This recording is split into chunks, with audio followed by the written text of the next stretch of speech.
All right, here we are. That So was faithfully, that was heavy, right? That's a heavy intro. apocalyptic music, man. I was almost like on like a march. So who are you going by today? Because as I said before we came on, I let you in on the fact that you kind of have that Harry Carey sort of Yeah. energy and vibe. If you want to lead us in You with a know, little and bit of that.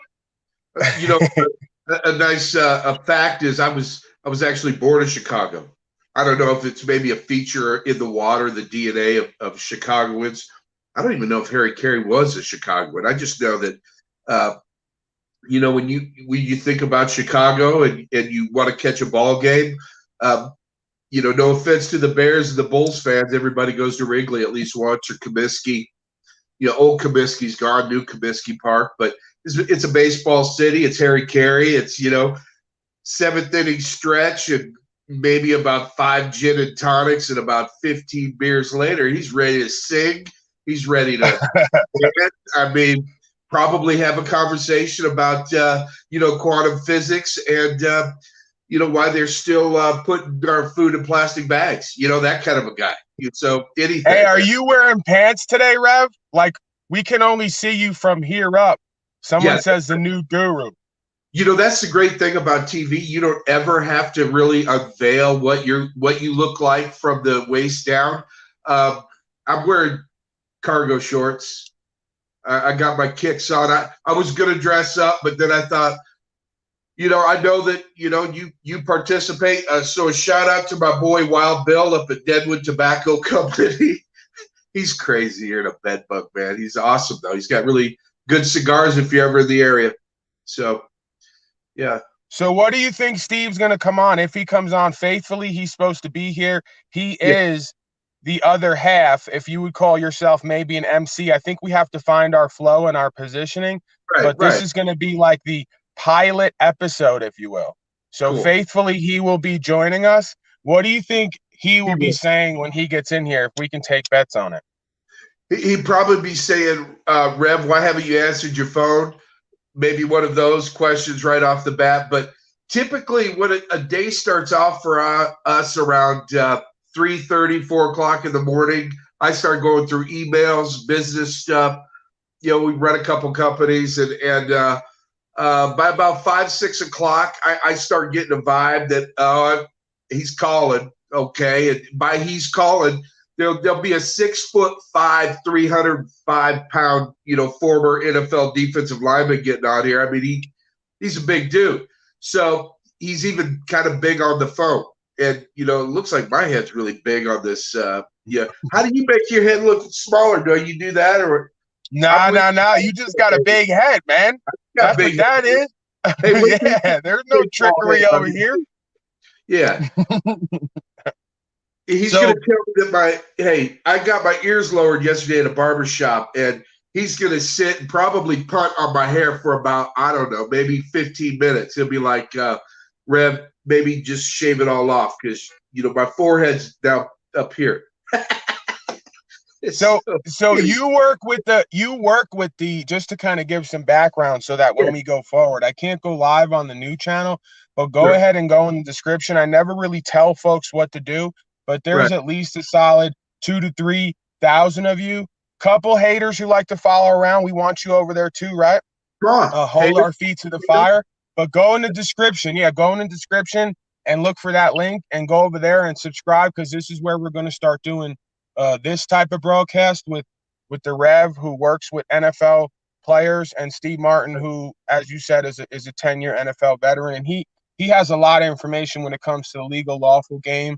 Yeah, He really. has a lot of understanding when it comes to culture and psychology and sociology. Me and him been rapping, so yeah, I think it's going to be definitely some powerful information and a powerful dynamic.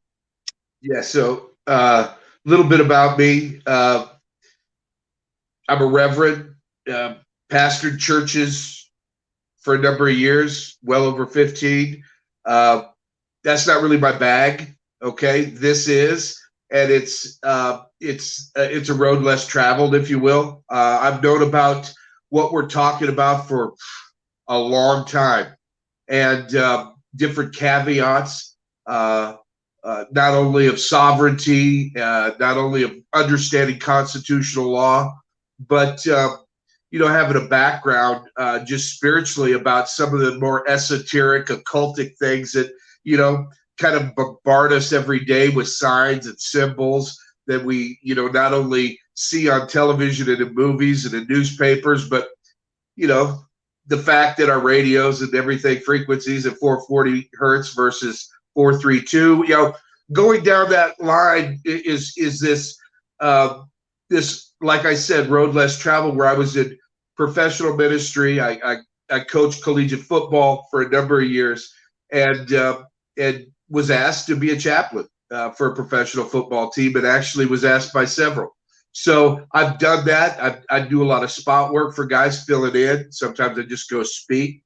But like you'll also too, you'll talk to guys like you told me, you'll be around folks. And again, this is sort of bridging the gap because, on the ground, so to speak, a lot of folks think that Hollywood and famous people are like, almost like they're bred in a separate reality or they pass through a membrane, right? But what I like about your story is you're kind of just a regular dude and you went from playing football to transitioning into the spiritual side of things and sort of being not a liaison, but a confidant, a consigliere, if you will, to a lot of folks who people may look up to, right? Or may see power and energy with, right? So what I want to get into with you is, do you have any stories, right? Some interesting stories or some interesting events, maybe sort of the darker side of things that you've seen? You obviously, you're probably not going to mention names. names. Yeah, oh, absolutely. Come on. I mean, in fact, I just had a gentleman hit me up on LinkedIn, and I owned a sports television show in Minneapolis. We had a lot of Vikings, we had a lot of Timberwolves, we had a lot of Twins on there. So that was a cool piece. Started the College Football Hall of Fame in Minnesota. That was a cool piece. I like getting into stuff. I don't know if I'm really good at starting and not finishing, or I just like starting things, getting them to a certain piece, and then letting somebody else kind of take it to that next level. And that's some of the things that we've done. But really, over the years, some of the darker pieces, and like I said, I just had this gentleman hit me up on LinkedIn who wrote a book about specifically about what you just asked, which is, do you have stories? And the answer is, of course. If you don't mind reading through the, some of the lines, I've told the stories without naming the names, and you think about it, whether it's people or people, and whether you have people coming to church, or you have people going to the courthouse, or you have people going to school, or you have people mixing it up and playing football together, there's going to be, just depending on how many people are involved, let's just say 53, because that's how many are in a locker room, you're probably going to have 53 different experiences every day. Yes, from drug addiction to when we say prostitution, alcoholism, what about the spiritual side of things, right? Is there from your perspective, from your perception and your perspective, is there a spiritual or demonic, if you will, component that sort of leaches into Hollywood or is born out of Hollywood? Because again, when we get down the rabbit holes of quote unquote conspiracy theory, there's folks who say everyone in Hollywood's evil. Everyone in Hollywood's demonic. Everyone in Hollywood's part of a society. Everyone in Hollywood's doing rituals. Can you speak to that? How much it goes on? Is it widespread? Is it metaphysical like it is everywhere else in life? I'm leading you now. Let me shut up. Yeah, well, here's what I would say to you. First of all, anytime you make a generalization like everybody, you've already condemned yourself to failure, okay? So what we say about anybody in Hollywood, or if you would, the NFL or NBA, is there is and I'm going to use the word cryptic, bunch of people that do have their own little enclaves. Do they manifest it, show it, talk about it? Not really. Now, having said that, they also couch it in other conversations, because like I just went through with the physical, you're talking about the spiritual. What manifests in the spiritual manifests in the physical, and vice versa. So they oftentimes don't really come at you like, hey, are you into the devil? Do you like doing seances? Have you ever thought about being a host for a disembodied spirit? No, they don't do that. What they say is, I got 15, back at the crib. They're all in, and maybe a couple of them like to dabble in that Ouija board, something like that. Everybody, okay, will tell you that just depending on that little group of people you're around, you could have something like that happen, and it's a party, a birthday party, something like that. So, would you say that the enterprise of Hollywood, the idea of just completely focusing on entertainment and busyness, that as a construct, everything connected to it is cursed to some degree? I don't know if that makes sense to you or if I'm leading you, but like the NFL, all these things have a certain level of almost negative or bad energy surrounding them, or is that a subjective interpretation? I would say this, that when you're talking about something that has been brought out of it, I'll give you the example. Most people don't really go back and do the history. Burt Bell got a bunch of money from some mobsters to start the NFL back in 1918. Okay, so that's something that's not really talked about, but everybody kind of knows about it. Now that Vegas is involved with the NFL, it's kind of a ha-ha moment. You have that, okay? You have the element, how it's born. And Hollywood was born, in my opinion, as a CIA dark op. They took what all of Berlin had and, their chief of propaganda, because before the 1930s and 40s, well, I'd say before the 40s, it was Europe. It was Germany that had the pictures, that had the movies, and you know what? Adolf Hitler just said, hey, we got the goods, let's use it. It's kind of like how they propagated it in 1947 with the Smith-Munn Act, where they said, hey, we can actually hypnotize people. We can inadvertently give them back messages. We can, in a sense, trick them by radio, television, what have you, these different mediums to get our way. And they scrapped that in 47. That was under President Truman. But in 2012, President Obama brought it back out of the bowels and said, yeah, let's use it. It's called the Smith-Munn Modernization Act, which allows them to weaponize every source of media against their own people. So the truth, or what we would say the facts, don't always come out through those mediums because they're captured. So here I'm going back to Hollywood. I'm saying Hollywood's been captured since the beginning. It was bred as a propaganda unit. I mean, that's what they control masses with. This is the Roman Colosseum of panem circenses, where just give them bread and circuses and they'll be fine. Shut them up. Give them the Super Bowl. We're right now in the biggest bread and circus time of the year. It's the beginning of the religion of football in the United States. And that has to all change. I mean, I love football. I love competing in it. That being said, I can't believe when Steve Martin told me, we were talking on the phone yesterday, he's been playing for 10 years. He goes, man, football's a cult, man, like everything else. That's I right. said, oh, yeah, we're going to rock. We're going to rock, me and Steve, because he gets it, man. Just because he's involved in something, has enjoyed the game, right?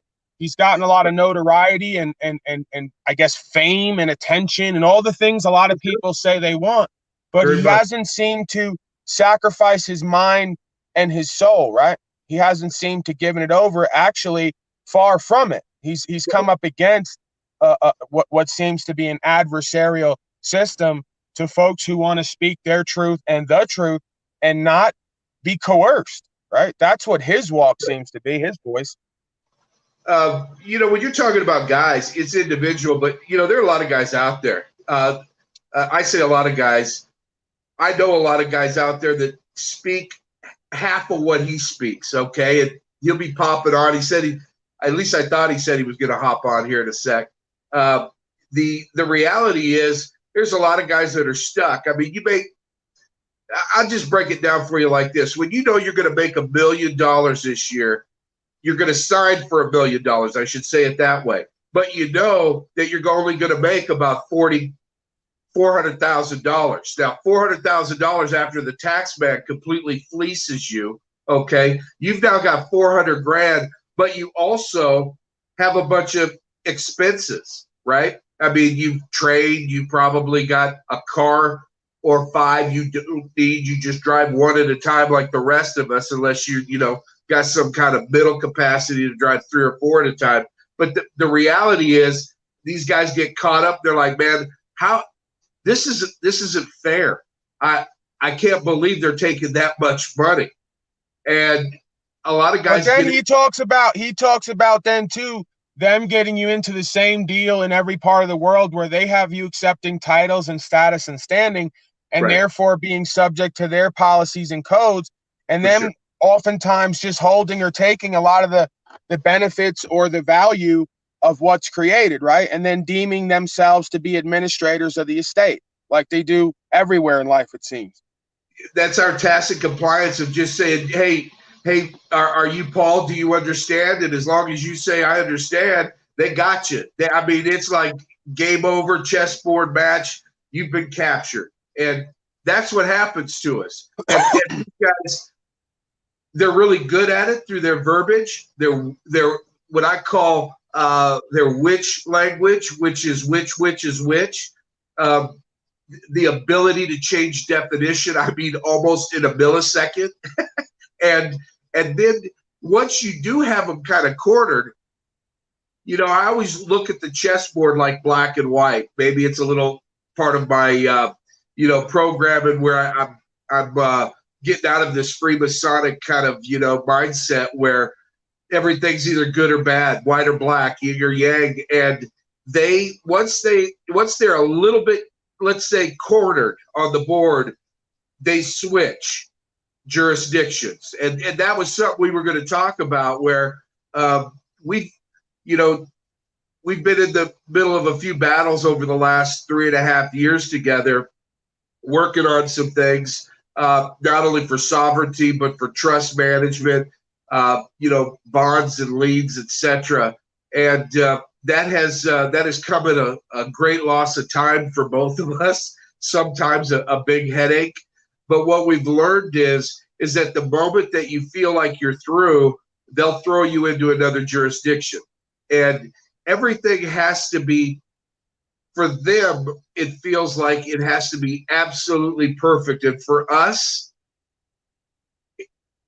they can literally knock on the door and tell us, hey, listen, we smelled marijuana. We're coming in and we're going to search you. Well, there goes your Fourth Amendment.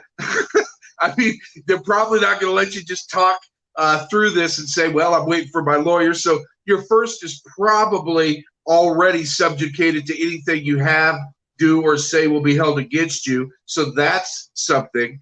And this is where they begin to jump. And once they jump jurisdictions on us, we're almost at the point where we catch them, but it's too mid. You know what I mean? We're fallible. So every once in a while, they hit us with something that we haven't seen before, and we think we're working our way through that. We're managing it. It's like I said, it's been a 3.5 year process. There's some things we're working on it.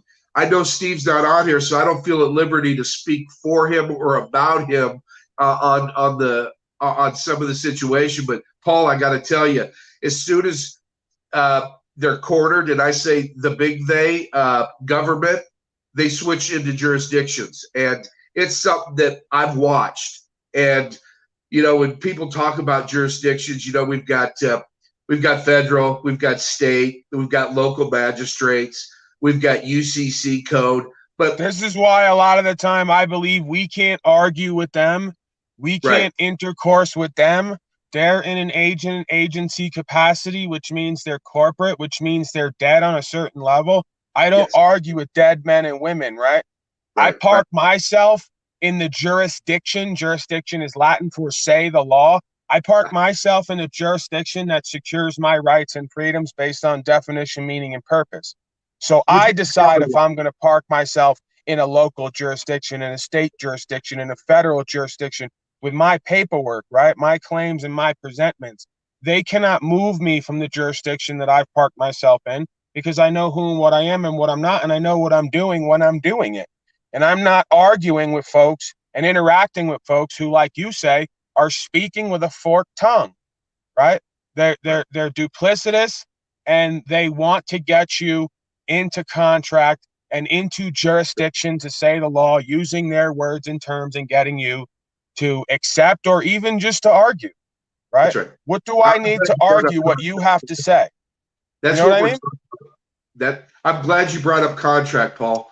That's, the universe, and I'll say this, in my opinion, is a contract, and the entire motive is action, performance, and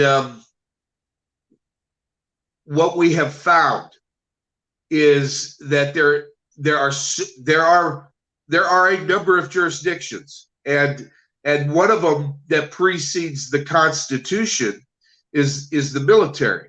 And that's something that Steve and I, we've been talking about. We've been bouncing around. We've had a lot of conversations with some folks. I live in the Dakotas, so we've talked to folks in both North and South Dakota in some political circles about what we're talking about, which is like common law, constitutional law, sovereignty, trust law, and then it gets Can we just address this real quick, Rob? I'm sorry I keep cutting you off. There's a lot going on my screen. There's a lot going on inside of me. That didn't necessarily sound right. But the reality of it is, right, I want to kind of keep moving and address certain things as they come up. And I think that with the low level of attention span in modern day America, it's good to every 3 to 6 seconds, like they do when they're showing you commercials or movies, every 3 to 6 seconds, if you count, they're cutting to a new picture and a new idea. So I just want to address this while it's up here, because with my quote unquote ADHD, I'll forget all about it. And this person will think that I'm keeping facts and information from them, as they often say. By all means. I'm practicing my God-given common law right, the ascending ancient says. With the new turnpike invoice I received, they have no photo proof, but who I spoke to says, burden of proof falls on me to disprove. Well, the funny thing about objective logic is you can't disprove a negative, right? So there goes that. I mean, it's like saying, when's the last time you beat your wife? Well, I haven't ever. Well, go ahead and disprove that. I can't disprove a negative, right? So that's a ridiculous, fallacious logic, and it needs to be corrected by somebody who can think objectively. So I don't care even about the foundations of law. Let's go to the foundations of Philos, the philosophy, which is where law comes out of. How can I disprove a negative?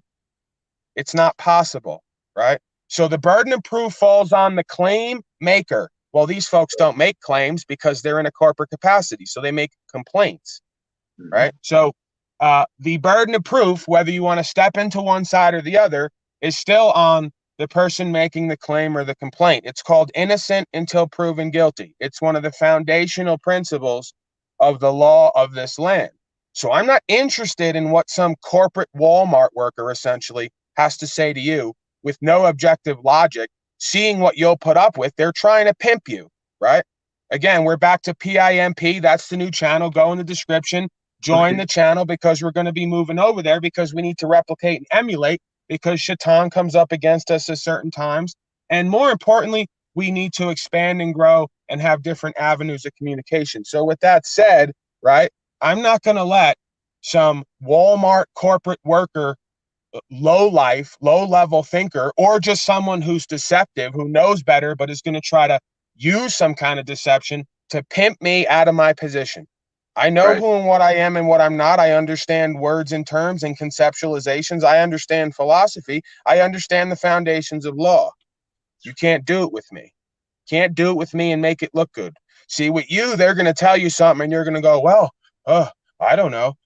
Man, yeah, let me go ask. And I get it. I get it. We're all at different parts of our journey, but you need to start. This is why I say we can go over status and standing and paperwork all day. You need first and foremost to cultivate the ability to critically think for yourself, separate from the emotion and what someone is putting forth. You need to be able to listen, look, and analyze and come to a conclusion objectively about what makes common sense. Again, I don't need to know anything about legal and lawful to go into a proceeding and say, hey, we're all men and women here, right? Okay, John Jones, you're saying that someone called the state of New York is making complaint on me. And then when I talk to the clerical agents of this service corporation provider, yous all keep telling me that I have to disprove a negative. How is that possible? Could you please tell me how it's possible to disprove something that didn't happen?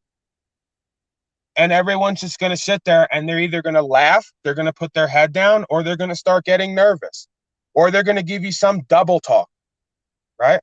And then I'll just keep refocusing them. Let's just get back to the original claim here. You said that I have to disprove a negative. I'm not interested in any other, because that's what the pimp will do, right? If it's not someone who's giving you proper instruction to motivate people, he's going to try to speak with a forked tongue and give you double talk and use status and standing and positioning and fear to get you out of your position. So I'm going to just stand on what you say, right? The same way we do in a relationship. Your man's trying to run game on you. He said something and he's going to try to get away from it. Maybe she's doing it, right? Let's not be gender specific and sexist. He or she, it, they, them is going to say something and then try to move the line. And I'm going to keep bringing them back. You said this. Where does that come from? And what makes you believe it? And how could it be true?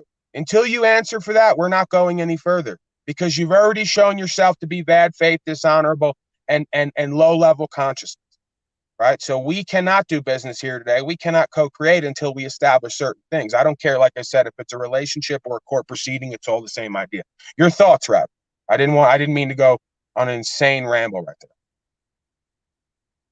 Well, first of all, if you don't have knowledge of where you stand, they will put you somewhere that you don't understand and stand you there, and then make you, a dead person, begin to start capitulating, if you will, more and more based on what I consider to be coercion, fear, a big black robe in front of you. Maybe he's got or she's got a silver wig, and they're going to threaten you. Usually they want to threaten you with either money or time.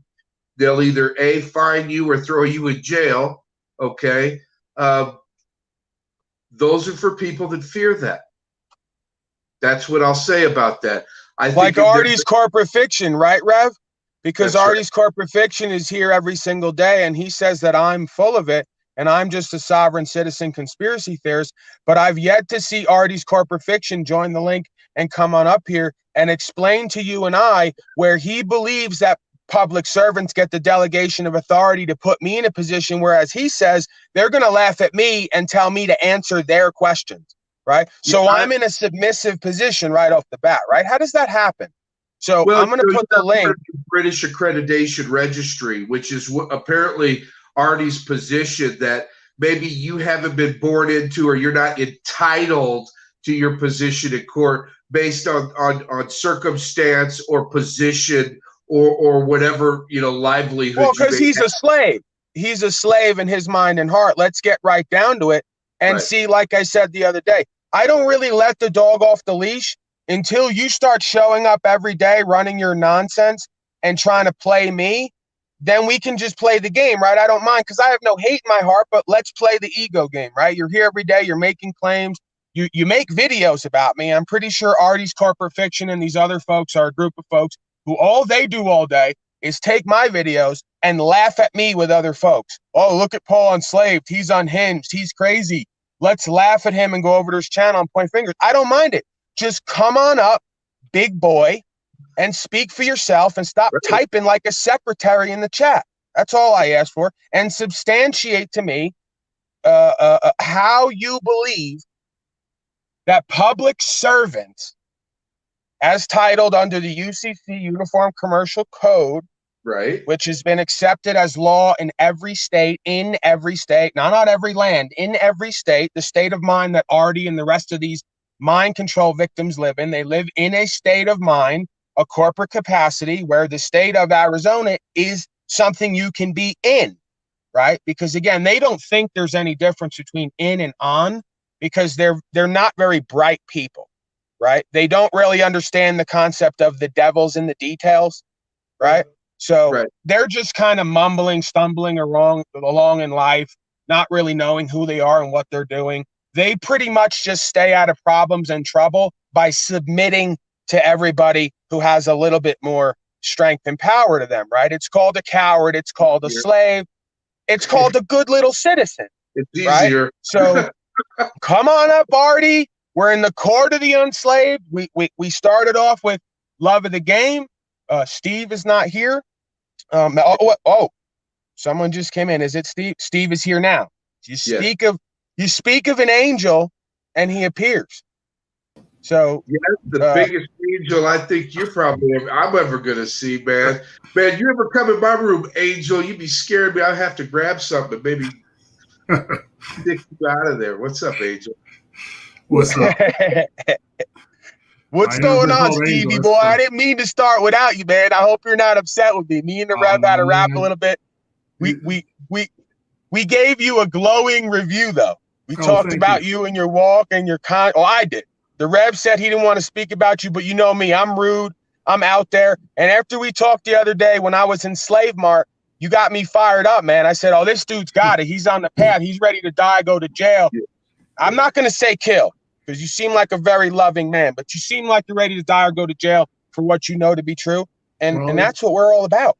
You have to be willing to do things that, if you don't want to be governed, then you have to do what your government does.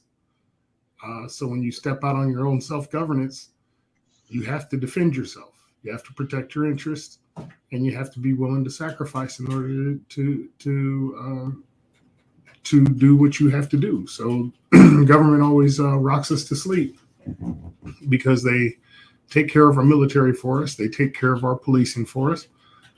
They take care of pretty much our entire lives.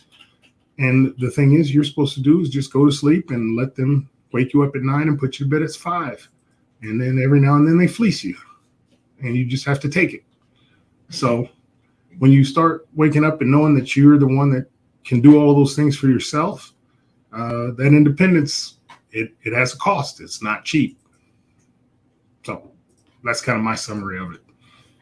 Absolutely. So Artie's corporate fiction, right? I was just speaking. I don't know if you heard me in the back enclosure chamber there, but I was just speaking on a man, Artie's corporate fiction, and it's not really about specifically any of these men and women who I bring up. It's about a conceptualization of a state of beingness that is very common nowadays. So we're not necessarily picking on the individual. We're drawing the conclusion that, again, this is a common state of being, and this is what we're dealing with. It's not only a system that seeks to trick you out of your position, but a bunch of, let's call them hoes, Steve, because again, the hoe over here is an acronym of honor over everything. Like a lot of the words I use, proper instruction motivates people is pimp, guidance applied means elevation is game, and hoe is honor over everything. So these folks are not honor able. They're not able to give an honorable presentment. They're not able to receive honorable presentment and information. So they actually advocate for their own enslavement and the enslavement of others.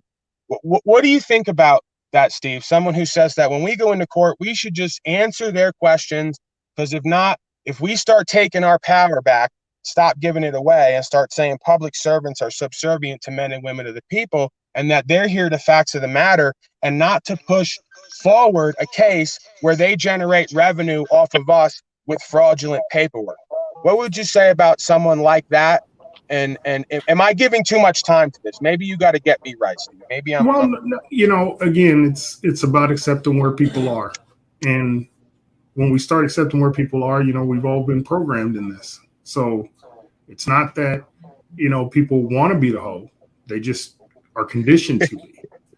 It's just what it is. Because again, if okay, well, I don't have to I do like the fact when I wake up in the morning, I don't have to walk out my house with the AR-15 and, give one to my kids and tell them good luck going to school today.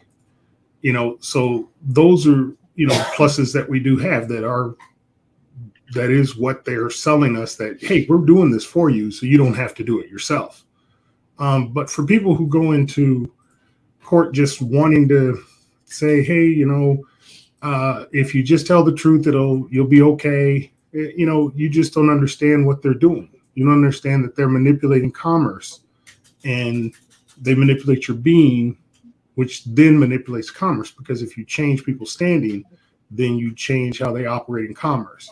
So the assumptions they walk in with are just that you're in their jurisdiction, you're subject to them, you own a piece of chattel property that's theirs, or sorry, you don't own it. You're the surety for it. There we go. And they're only governing over that property. They're not governing over you, the body, but you show up with the body, which basically enslaves yourself. And that's how they get away with this, because they're basically saying you're volunteering. If you don't know how you're volunteering, you get stuck. So, we're all hoes in a one way, shape, or form. Is just how aware are you of the layers of which you're submitting yourself. It's so I don't judge anybody for that. Okay, so Artie, we brought Artie up here. Let's hear from Artie. How you doing? Take it away, Artie. I'm gonna let you just kind of lead it off. You can take us where you want to go, and then maybe I'll have some questions for you. I'll try to hold back. I've been accused of having a big ego lately. I've been accused of being unhinged. I've completely given myself over to YouTube and the character of Paul Enslaved, and it's crude and rude and lewd. So I'm gonna let you take the lead as much as I can control myself. Maybe Steve will question you, and we'll see where this goes. Oh no! Thanks for having me on, Paul. It's it's about time, right? Before we finally get to speak to each other face to face, or face to face in a live broadcast. I mean, hey, try to put your mic up a bit. Try to put your volume up. I don't know if you can come closer. And Steve, let me too, a little bit if you can. Sure, not a problem. And you say it's about time, Artie. You're here all the time, and I'm constantly putting the link out. So my question is, if you got so much to say and you're so sure about what you're saying, why haven't you come up earlier? But again, I don't want to pick on you too much. I mean, in fairness, I've only seen you speak in live streams only fairly recently. I know you say that I'm on here all the time, but in reality, I've been on here recently. Don't get me wrong, but I haven't exactly been following you like day by day up until maybe in the last couple of weeks. No, not day by day, but you've been here since the beginning, at least to some degree. This goes back months, Artie. Please don't come up here and tell me you have not come in sporadically, at least since months back, and kind of have always the same rap. And am I correct? And answer that one first, because I want to know if I'm off on this one. I've seen you upload videos, right? And I'll admit I've seen you have live chat discussions. However, I will say in my experience, I'd say I'd only ever seen the link that you provided, maybe in the last couple of weeks. There was a previous live stream you did. I did actually want to come up, but I actually I had a prior engagement, so I wasn't able to. But while I have stepped into a couple of your live streams for the last couple of months, I feel like I've only ever seen your open link, maybe in the last couple of weeks. Okay, so I have Steve here. Maybe it's more appropriate to do this another time, because this is kind of more supposed to be centric with Steve and the Rev. Sure. Kind of talking about solutions and understandings. And Steve kind of even had an agenda that he wanted to go over, and I thought it was some powerful information. So we might have to Steve, is there anything that you kind of want to talk to Artie about? Because I want to hear your take. Well, just to give. Go ahead. I'm sorry. I just want to. Well, I just want to make sure that I don't know if Steve understands, exactly who I am. I am a licensed attorney for the states of New York and New Jersey, and that's and my channel. Well, I don't think I really hid that before. It's part of my brand, and my channel is largely dedicated to addressing, you may object to the labeling, but what I would consider to be sovereign citizen type arguments largely involving arguments about driver's licenses, jurisdictional arguments, and So so on and so Artie, forth. where did you come up with the term sovereign citizen? I didn't. You didn't. So you just make it a habit as a representative of a state, a legal attorney, going around making false claims and false characterizations using terms that are not from your own mind and heart that somebody else gave you. That's what you make a habit of doing? Well, people create labels all the time. Whether Sure, but you I'm didn't not the create the originator of label and labels. you're admitting that you're using a label somebody else created. So do you have any knowledge of the label you're using that you didn't create that someone else did? Yes, I've been studying this ideology for a very long time. Okay, so what makes you think that I'm involved in any group or ideology?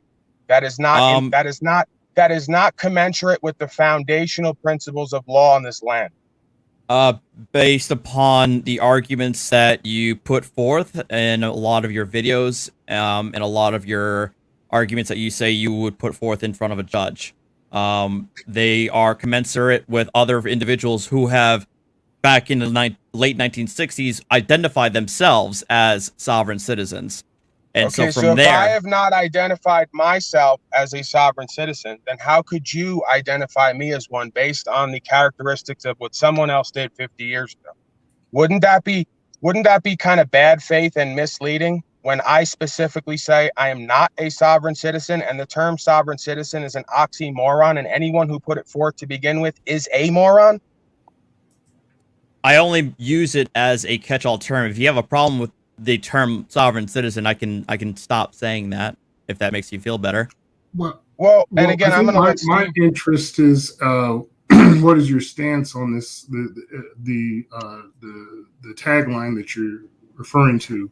Well, okay, What's fair. That's a fair question. I think honestly, the argument I put forth is that these arguments do not work in practical application, and in most oftentimes, the individuals who advocate these arguments or put forth these arguments, whether they be in front of law enforcement or in front of a judicial officer, it ends up backfiring and puts them in a far worse position than had they obtained competent counsel. I have to stop you, and then please, Steve, cut me off whenever, because I need you to be an equal part of this. I don't want to hog this, but I'm literally giddy like a schoolgirl that I just found out Artie is actually an attorney. I never looked into him, but it makes perfect sense now. It all comes together. So Well, you just made a statement, and this is why I would destroy you in court, because you're duplicitous, right? You just said that you notice that the sovereign citizen's understanding does not work. Then you said most oftentimes, which means sometimes it does work. And I and others are an example of it working. I have the videos. I also No. have the videos of it not working. The reason why it doesn't work is because most folks who've taken on a public service position are in part of a mind and heart control informational cult of belief system of words, terms, and phrases. You just exemplified it, calling me a sovereign citizen. You didn't ask me who and what I am. You didn't listen to the fact that I've rebutted that terminology based on definition, meaning, and purpose that goes back to the beginning of time, right? You just presumed and assumed and used words and terms and phrases that are common in your field and in your art to diminish and to disempower Let me say this. the individual. What Right? what Artie's putting forth is the argument from the side of the systemic setup, which he's correct in a lot of what he's saying, in that it's very difficult to go in with this because the information is put out so fragmented, and then certain people grab it, and when they grab it, they just use what they understand, but don't seek full understanding. So they just go in with basically half cocked, no different than just going in ill prepared into an argument, not knowing the facts. And because they don't present the right facts, it blows up in their face. I've seen that happen, and it's happened to me. So I'm very familiar with what Artie's position is. Now, the reality is Artie's tactic is a military tactic of classification, in that you have to classify every single party into some class that fits into the matrix that is already established. Henceforth, why he brads you sovereign citizen, not because you are, but because you're similar. So that's just putting you in a classification so that the system can process you based on that classification. Well, just like United States citizen, sir, Mr. These are all legal British accredited registry, parliamentary title, status, and standing systems, like you said. Steve is so on point here. Go ahead, Artie. I would like to respond to what you said earlier, and then I can respond to what Steve said. Respond to Can I ask you a question first? Let me briefly clarify, and then you can ask me your question. Sure. And clarify what I said previously. I have never. Let me make my words clear, because I know we all need consistency in language. I have never seen a and again, it's hard for me because it's hard to make these arguments without being more concise. A sovereign citizen. It's hard to make these arguments with absolute claims when you're not inferring, presuming, and assuming things, which legal people do all day long, right? Paul, I have never seen these kinds of arguments succeed on the merits.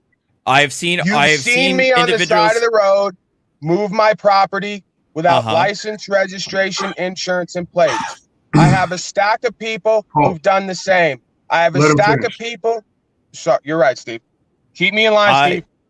I have never. Let me repeat. I've never seen this succeed on the merits, as in through an actual court hearing or through other situations that validates the arguments put forth. I've seen dismissals. I've seen law enforcement give people breaks. But law enforcement giving people grades is in no way indicative that you actually are succeeding upon the merits. I have to stop you. The officer is actually buying the arguments that you're making. That's my clarification there. Okay. Now I'm sorry. Steve might get mad at me. I can't. You're right, Steve. But here's the problem: when you talk to these folks, they're so disingenuous and duplicitous. Can you hear me? It looks like I'm cutting out. No, I hear you. I can hear you fine. Okay, my video cut out on my end. So he said he's seen dismissals. He says he hasn't seen it work, but he's seen dismissals. That's equivalent to telling me we're going to fight at 3 o'clock at the flagpole, and when we show up, you ain't there, or you come and then you run away. If the state brings charges forth and the prosecutor believes that they can get those charges on record to generate the revenue, they're going to move forward with that case. If someone like me comes in with the right paperwork, they're going to dismissal. Now, you'll say that's not a win because I have a stack of folks who I know who get dismissals, right? But again, if the state brought forward charges and those charges were able to be moved forth against that individual, they'd move them. If they're doing dismissals, it's because they know what I know, that we're on to the foundations of law and there is no delegation of authority to regulate man and woman with policy. Everything is advisement, or it's under the idea title, status, and standing of public law, and is only denoted towards those who take on a public citizenry capacity, right? So I'm not interested in you telling me that sometimes it works, but it never works because you only see dismissals. That's them bringing a charge and then running away, which means they know they can't move it. But just let him speak his perspective. Right. Okay, that's fair to you to say that sometimes you'll get a dismissal out of it. But I will say that the success rate of these kinds of arguments is probably on par, if not, well, no, I would actually say they're far worse than they would had you gone through the system as it is. By getting a competent counsel, by following the proper procedure. And I think most instances that when people are going to bring these arguments, that it's going to make things worse for them than had they even just simply negotiated with the prosecutor in these sorts of situations. So here's what you're saying, Artie. Let me give you the logical equivalency. What I'm saying might be true and correct and right, but we're not going to focus on that. What we're going to focus on is when people come forth and speak what's true and right and correct according to you, worse things happen to them than when they just negotiate with terrorists. Do you understand that the legal and lawful definition of a terrorist is a group of individuals or a government that forces their ideology on an individual? So by definition, telling me that if I cooperate with a group of people that is antithetical to my spiritual beliefs, that things will be easier on me in the physical is akin to doing terrorism. It's also Well, akin to doing how do we? treason, because you're overthrowing the law of the land where I'm well, innocent until proven Well, guilty. Now I Paul, have to deal with you in order to not have more harm come to me. I'm so glad you came up here and gave us a Paul, window into the psychology of someone caught up in master slave thing. Because you're a Paul, house slave. You think that you're going to get well, power by well, sitting in the house but and Paul, lording over the other slaves. well, Go ahead, Paul, Artie. here, I apologize. can well, I? let me Well, interject Steve, go ahead. I real apologize. quick, Artie. Sure. Here's the thing, Paul, is that the thing is that the systemic system uses logic and reason as its basis for how it communicates. But much like you're saying, you get a dismissal. Well, that's a dismissal is a win. It's a flat out W. It is not a, oh, that just, you got lucky. No, that's not the case. You won because the system realizes if we fight this, it's not going to go well either way. Yes, they can tie you up in limbo, which is what they've done to me. But the system fights you, so they let you go. So if you get a dismissal, that is a W, flat out. No, there is no, yes, you could capitulate and say, let me go hire an attorney, which is the worst thing you can do, because you guys go in the judge's chambers and y'all can cut whatever deal you want. I've had enough cases where I know that the attorneys went and cut a deal behind my back against me too many times. So I can either pretend like they're going to do right by me because they're pretending to do right by me, or I can accept that they're doing business against me, whether I want it or not. So the thing is to hold on to the logic and language that you hold, that you use as your operating tool. But then when you skate over the victories that the people have as, oh, you barely won. No, that was a solid. If I got a dismissal, the charges are gone. That means the case is over, which is there was no cause for me to hire an attorney. Not to mention, I save a ton of money when I represent myself. Okay, so the definition of an attorney. Well, here's the thing. Definition of an attorney in legal definition is one who has a duty to the court equal or more so than his client. That means you have to settle as much with the court as you do with your client. That's why every time I hired an attorney, I had to make deals. When I came in and spoke for myself, most of the time I wound up leaving there under my own power. Okay. And we're able to be somewhat reasonable, unless it's folks who are completely ego unbound, who think they're going to prove a point because they can't stand the idea of men and women charting their own destiny based on the foundational law of this land, that we're all born free and we're all equal. And the only time government gets authority is when man or woman does wrong, and wrong is synonymous with crime, and crime is synonymous with loss, injury, or harm. Okay. All right. Thank you, Paul. Now let me go back here. I'm not denying the fact that a dismissal is a win. On its objective form, it's a win. Well, the issue is that you're assuming that the dismissal is caused by the paperwork. I have seen plenty of defense attorneys on behalf of the clients get full dismissals as well, and I've seen pro se litigants who don't operate with these arguments who also get full dismissals as well. So if we're going to operate on logic, you can't simply logically connect your paperwork to dismissal, because the dismissal could be based upon actions not due to whatever you submitted. That's number one. Number two. Hold on. Let me. Number two. And I forgot the previous point, but I'll go to respond to Paul's point about attorneys. Attorneys' duty is to their client. That's their primary duty. However, what a lot of people like to make the argument is that they often cite that the attorney's also duty is to the court. What that means is that an attorney is going to zealously defend their client but they are not going to defend their clients so zealously as to bring disrepute to the court, as in breaking the law, breaking ethics, putting in ethics violations on behalf of their client. So that's what it means when it comes to an attorney's duty. Their primary duty is to their client, but not to the point where they're breaking the law. Okay, not to the point where they're breaking the Nobody's law. asking to break the law. Never are. And I would tell you, here's an example. My divorce, I hired the top attorney I could find, and they come back with we had a settlement or agreement in which we're going to do custody and settling the estates. And when they came back to me, they just brought the signature page. Okay. And I said, well, where's the rest of the deal? She said, it's coming, just sign this. And I was like, why would I sign that? I said, you could have me making payments on the Chrysler building for all I know in the deal if you're just giving me the signature page.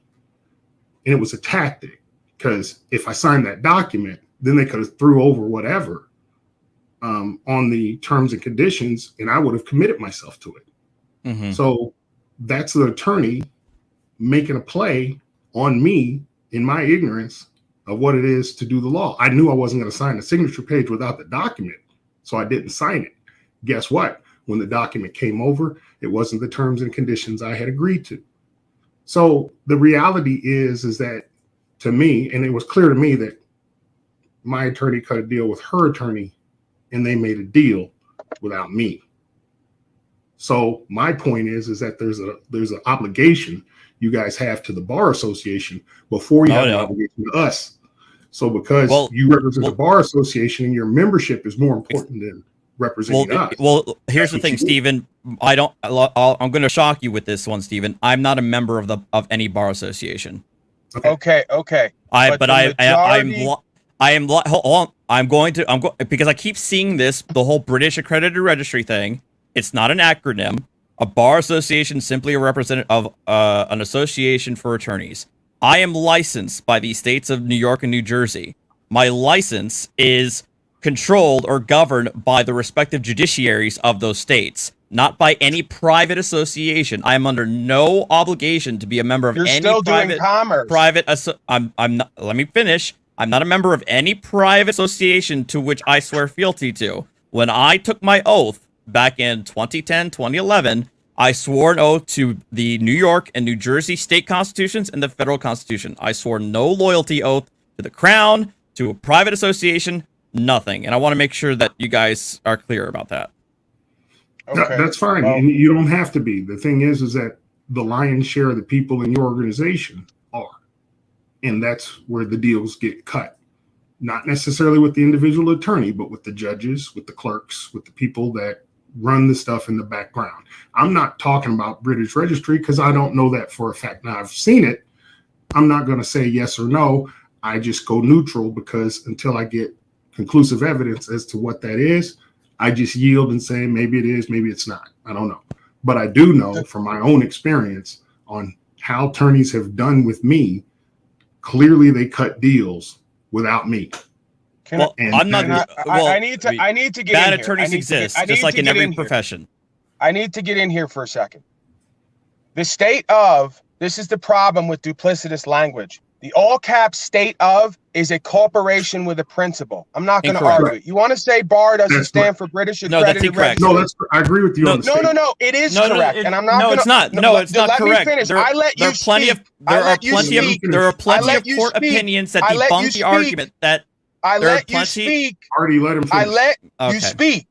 I let you speak and discount my point that the British Accredited Registry is what the bar stands for. According to you, bar is not an acronym. It doesn't mean anything. They just called it the bar, right? So with that said, the state of is in all caps. It's denoted as capitis diminutio maxima. You can look it up. It has a principal. It has a TIN number and a DUNS number. It is a state corporation under Title 53. All these state ofs have been reduced to corporate bodies, okay? When you look under U.S. Code, the United States of America is defined as a federal corporation, a business. Now, doesn't Donnie Trump and Joey and the rest of these traitorous redcoat treasonous scum to say they have a special relationship with the UK? When they go over to the UK, don't they bow before the Queen? Isn't that indicative of submission and subservience through the corporate capacity because a president is a corporate position, the head of the corporation? Don't tell me that this isn't a subversion of the foundations of American law. It's not a coincidence we fought a war against these people and they came back with the same parliamentary, statutory, democratic collectivism under corporate takeover, and our head of our business goes over there and bows before the Queen, right? I agree with that. Of course you agree with it, because it's common sense, obvious on the face of it to folks who are not in an indoctrinated mind control cult where they spit out terms like sovereign citizen when I've rebutted it from the beginning, and then are duplicitous and lie about being here recently when I've seen Artie back as far as months ago here and there. He's never going to be completely honest and genuine. No, He's never going to be authentic. He's going to try to feign like I'm being egotistical when I talk over him until he gets upset, then try to overtalk me, right? See? Well, I'm the realest thing out here, Artie. You are an actor in a position for a corporation subservient to the Queen. You're a treasonous, traitorous redcoat. Well, you may not even know it. Paul, let's go. You know, I'm sorry, Steve. You got to get me right. You may have to put me in a headlock, man. One of these days to get me right. Is that the thing is from Artie grew up just like we did, indoctrinated into the system. Mm-hmm. Artie got his degrees. He went and through the process, learned and was educated in this system. To find the truth is what all of us really are seeking. Okay, there's a process and a method for relief. Artie's convinced that the method he learned is valid and is just and is equitable. The reality is he's probably seen some bad stuff too, where he has seen the inequity, he has seen the damage, but he believes his belief is galvanized in what he believes in himself, of his purpose in life, and in his objective to achieve equity, balance, and justice. So the very thing that you're saying that you're licensed for, when you get a license, you don't necessarily need a license to execute law. You need a license to practice. So you're just practicing. That means you're not really in law. You're at law. We're in law because we understand that we created the state. The state exists because of the people. The people are the originators and the creators of the law. There's only one law superior to that, and that's God's law. But what this system has done, they have put man's law in the position of God's law. And that's the crime. So I'm not judging you for your career choice and what have you. We've all been manipulated by this. And like I just stomped and ran through this until I was about 30. About 32 is when I woke up and started realizing, whoa, this stuff ain't right. And that's all I want you to do is just be open to the understanding. I agree with you. Most of the tactics don't work, but they don't work because people don't learn all the pieces they need to learn in order to execute. Once you find all the pieces you need to learn, then you can execute properly. That still doesn't guarantee success because it depends upon how hard the state is going to fight back at you. Some matters, they'll fight you tooth and nail. Other matters, they'll just let it go. So the biggest thing I think is to understand we're on the path of true discovery. And I'm not trying to be combative with you. I'm just trying to help you understand what we understand so that you can make a better assessment of what you're utilizing as your tools for relief. I don't believe, Steve, that's the difference. That's the difference between you and I. And maybe I'm remiss here. I don't believe that Artie truly wants to know the truth and wants to do good and wants to do right. I think that he either consciously or subconsciously is beholden to his system, to his masters, and to his paycheck. And he's not willing to do that, right? He has too much of an audience to forego his ego and his position at this time. Now, maybe that may change in the future. and maybe my tactic or my positioning or coming at this is incorrect, right? I'm not claiming to be infallible or perfect being by any means. I am emotional at times. Energy and motion is running through me. But again, we have to stick to the words and terms, the meaning, purpose, definition, and the spirit of the law and the foundational principles, right? Bar attorneys, attorneys in general, they substantiate statutory policy and code. Statutes, policy, and code are synonymous with commerce. They're only given the force of law through the consent of the governed. That's Cornell University. It's the Declaration of Independence, and Cornell describes it as each individual man and woman. It's not a collectivized process. So if I do not consent to being governed by statute, policy, and code, which are not law, they're only given the force of law, then you cannot force 11.4 million statutory advisements on me unless I consent to the idea of citizenry and public safety, which I don't. Okay. Because the Supreme Court has ruled that the government has no obligation to keep us safe. They're there to uphold our rights, which they do not do pretty much ever. Okay. Am I allowed to speak now? Because there's a lot here. I finally started writing these things down because you guys got really kind of go off on a lot of it. So I'm gonna go down point by point because again, you guys spoke, and so let me go in and respond in kind. As to what we're going back and forth on the all caps situation. There are plenty of cases in the federal courts where the judges have ruled it as being completely meaningless. It has no legal meaning between someone's name in all caps or in small caps or in a lowercase definitions. Your reference to capitis diminutio maxima was something straight out of Black's Law Dictionary. It's an archaic Roman definition that has no real practical application in our modern legal lexicon. So why are they using an all caps name? Because it's easier to read. Capital letters are far easier to read in captions when you're putting in cases. Secondly, okay, the second thing. Hold on. I have a lot to go through here, Paul. Art, I'm not interrupting you. I just want to take them point by point because I'm gonna forget, and I'm not gonna be able to go back, right? So, but the thing is, but here's the thing, Paul. You gave me a whole bunch of stuff here, and that's why I started writing these things down. You gave me a whole bunch of points, and I got to respond in kind. Sure, but okay, I just want to get it on record. You say they're using all caps because it's easier to read. I have the charging instrument, the paperwork that has both the upper and lowercase name, and on the other side, the all caps name. It says surety and bond. So according to you, that doesn't exist. There's no correlation there. There's no contract there. It's just easier to read all caps. Okay, go ahead. Okay. Next, you referenced the federal definition. I do recall that. That is also something I'm well recognized. I'm well accustomed to. That is coming from the Federal Debt Collections Act, and it's a very specific definition.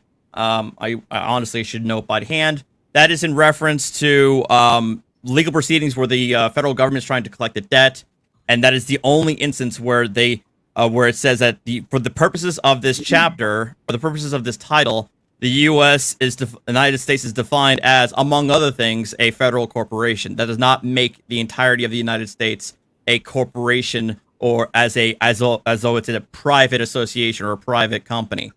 The next thing is the U.S. So just to address that, to get it on the record, and then we're going to continue. I'm typing it down, so we'll come back to it. Well, I just want to make it clear for everyone out there. Artie says that sometimes the United States of America is a corporation, sometimes in some capacity, sometimes it's not, but it never is. Go on.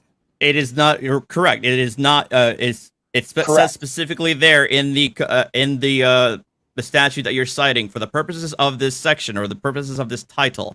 It doesn't make it a complete, because the definition of the United States differs between what part of the U.S. code you're looking at, whether it's the tax code, criminal code, etc. So that's what happens. Because there's two states in each state. There's the land, and then there's the state of corporation, as I alluded to before. That's a separate point. But moving on, the Dun & Bradstreet number as example of this.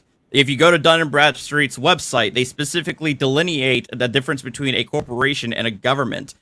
If a government is a corporation, then why would they be redundant when they delineate a distinction between government and corporation?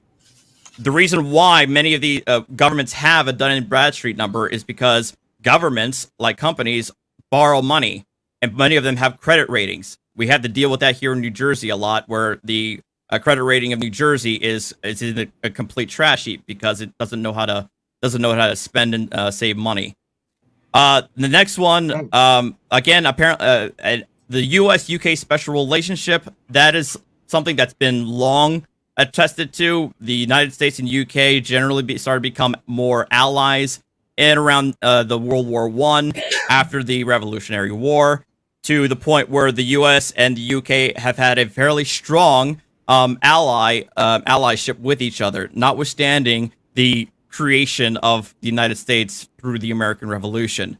Bowing to the Queen, that is my understanding, is you don't bow fully, like horizontal 90 degrees, you bow respectively at like a 45-degree angle, because obviously you're not bowing to the Queen as fealty. My understanding, that is simply a matter of custom and a matter of respect to another sovereign.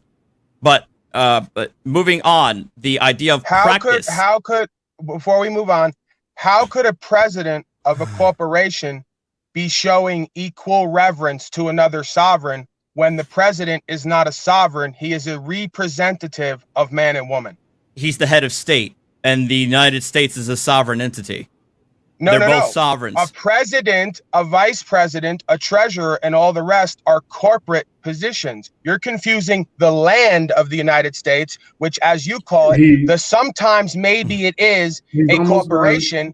When Donald Trump is traveling around, I only have a couple more points left. He's using corporate. That we can go down the list. I want to address each point by point to show how ridiculous and duplicitous this is. Go ahead. Let's get back. We got to get to the sober conversation. Sure. So he's bowing at 45 degrees, not 90 degrees, because go ahead. Sorry, Steve. I'm out of control here today. Anyway,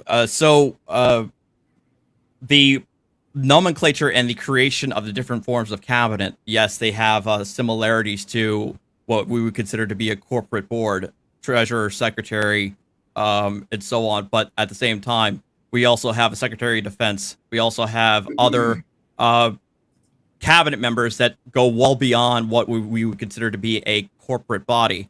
The issue, so the United States, and again, I push back on that, but you brought it up in this point, and I'll move it on together. This whole idea that there's two different entities. There's the corporate, and then there's the land. But I'm going to move on from there. In terms of practice or practicing law, that's practice can have multiple meanings. One of those things that you can alternate in how you define what I do is I'm a practitioner of law, just as I am a practitioner. Somebody could be a practitioner of medicine, and we can go to a basic dictionary that says a practitioner is a person actively engaged in an art, discipline, or profession, especially medicine. So simply saying that I'm practicing law does not mean I'm not actually engaged in legal arguments that have meaning and can have an effect on your standing or my client's issues. So me saying I practice law doesn't mean I'm pretending to be a lawyer or I'm pretending to engage in law. Legal and lawful are not synonymous, but you can go ahead. Was that it? No, they're not. No. I have. At one point, it was considered to be legal. We got it. Go ahead. I have last one. This is my last point. Referring to you saying I do not consent to statutes, codes, and ordinances. That's also a very common argument that's made. But the argument belies the understanding of how we form our society and how we form government. The statutes, codes, and ordinances, contrary to your belief, are in fact forms of law, whether you like to agree with it or not. And furthermore, at no point during the nation's founding and the creation of the Constitution did at any point the founders or the ratifiers of the Constitution require the individual consent of each and every citizen that's in the land known as the United States. The Constitution was ratified by the members of the colonies, who therefore the Constitution became the law of the land. But that does not mean that every state government or every local municipality needs to have your explicit written and individual consent to enforce its laws against you, because Okay. at the end of the day, your individual presence, your physical presence, is sufficient. And I'm done. Okay, So let's go backwards. Let's go backwards. So let's go on his discussion on your consent to statutes and laws and ordinances. Go ahead, Paul. Okay. So Steve, there was a method to your non-madness, and I was all over the place. I should have trusted you. That was my mistake. So statute, policy, ordinance, and code. So according to you, somehow or another, public servants in a service capacity to men and women of the people, which is where the contractual constitutional foundation comes from, somehow have the ability to write up and make policy and then have it apply to all men and women of the people, regardless of their consent. So according to you, Artie, you're not familiar with the foundational principle of consent to the governed. Is that correct? No, the consent is derived through the collective will of the people through elections. You vote, you vote for your public officials, and they in turn are granted the authority to make those ordinances, statutes, and laws. So then what's the purpose of the Constitution, the Bill of Rights, and the Declaration of Independence if these folks being voted for by 60% can collectivize the other 40% into policy and code? I thought this was a democratic republic where we all retain our God-given rights, and that the only policy that can be made has to be in concordance with the foundation of the law of this land. You want to respond to that, Artie? The argument is that if I didn't vote for the particular public official who ultimately became elected, how is that public official supposed to enforce what laws they put forth upon me? Is that what you're trying to say? Let me chime in on that part. What the conflating of that very storyline or area is jurisdiction. There's multiple jurisdictions. Correct. And what they don't tell you is where they are and what they're doing. There is the law of the land. That is a jurisdiction. Then there's the law of commerce. That's UCC. Then there's the law of the state and local government sovereignty. That's state and local government. Then you have your municipality, which is your corporate. So there's multiple jurisdictions there, but there's a conflation of stating that, well, once you elected this person, they then are the ones responsible for executing laws. Well, hold on. We as individuals have our sovereignty. That doesn't make you a sovereign citizen, but you have sovereignty, no different than the state. So the state assumes that their sovereignty is superior to yours. Therefore, you are to obey the laws. But that assumption is under UCC. Under UCC, I can evoke my sovereignty. And when I evoke my sovereignty, we're now on equal footing. You don't have any supremacy over me. Well, under UCC. Can I ask you a clarifying question, Stephen? Sure. And I do have some things to say about the UCC, but I'm going to set that aside. If what you say is correct in terms of what you say about we don't lose our individual sovereignty, notwithstanding who's elected into office, what would be the point of voting in the first place even if my guy doesn't win, I don't have to follow their laws at all because I'm sovereign? That's a great question. So absolutely great question. The whole point because go ahead, sorry. Go ahead. Well, the whole point of the manipulation of the voting practice is that they're telling you to elect leaders. That's not under a republic. We don't have leaders under a republic. We have representatives. So when they're telling us that we're electing leaders, that's military jurisdiction. Because under military jurisdiction, there's a captain, the sergeant, a corporal, and so on and so forth. So that's what they're telling you. They're conflating the jurisdictions to keep us messed up, but then always run back to the law of the land and say constitutional. Wait a minute. If we're in military jurisdiction, then I do elect the leader. I am electing somebody to govern me. But when I'm under UCC, which is country to country, sovereign to sovereign, it's equity. And that's what they cover up.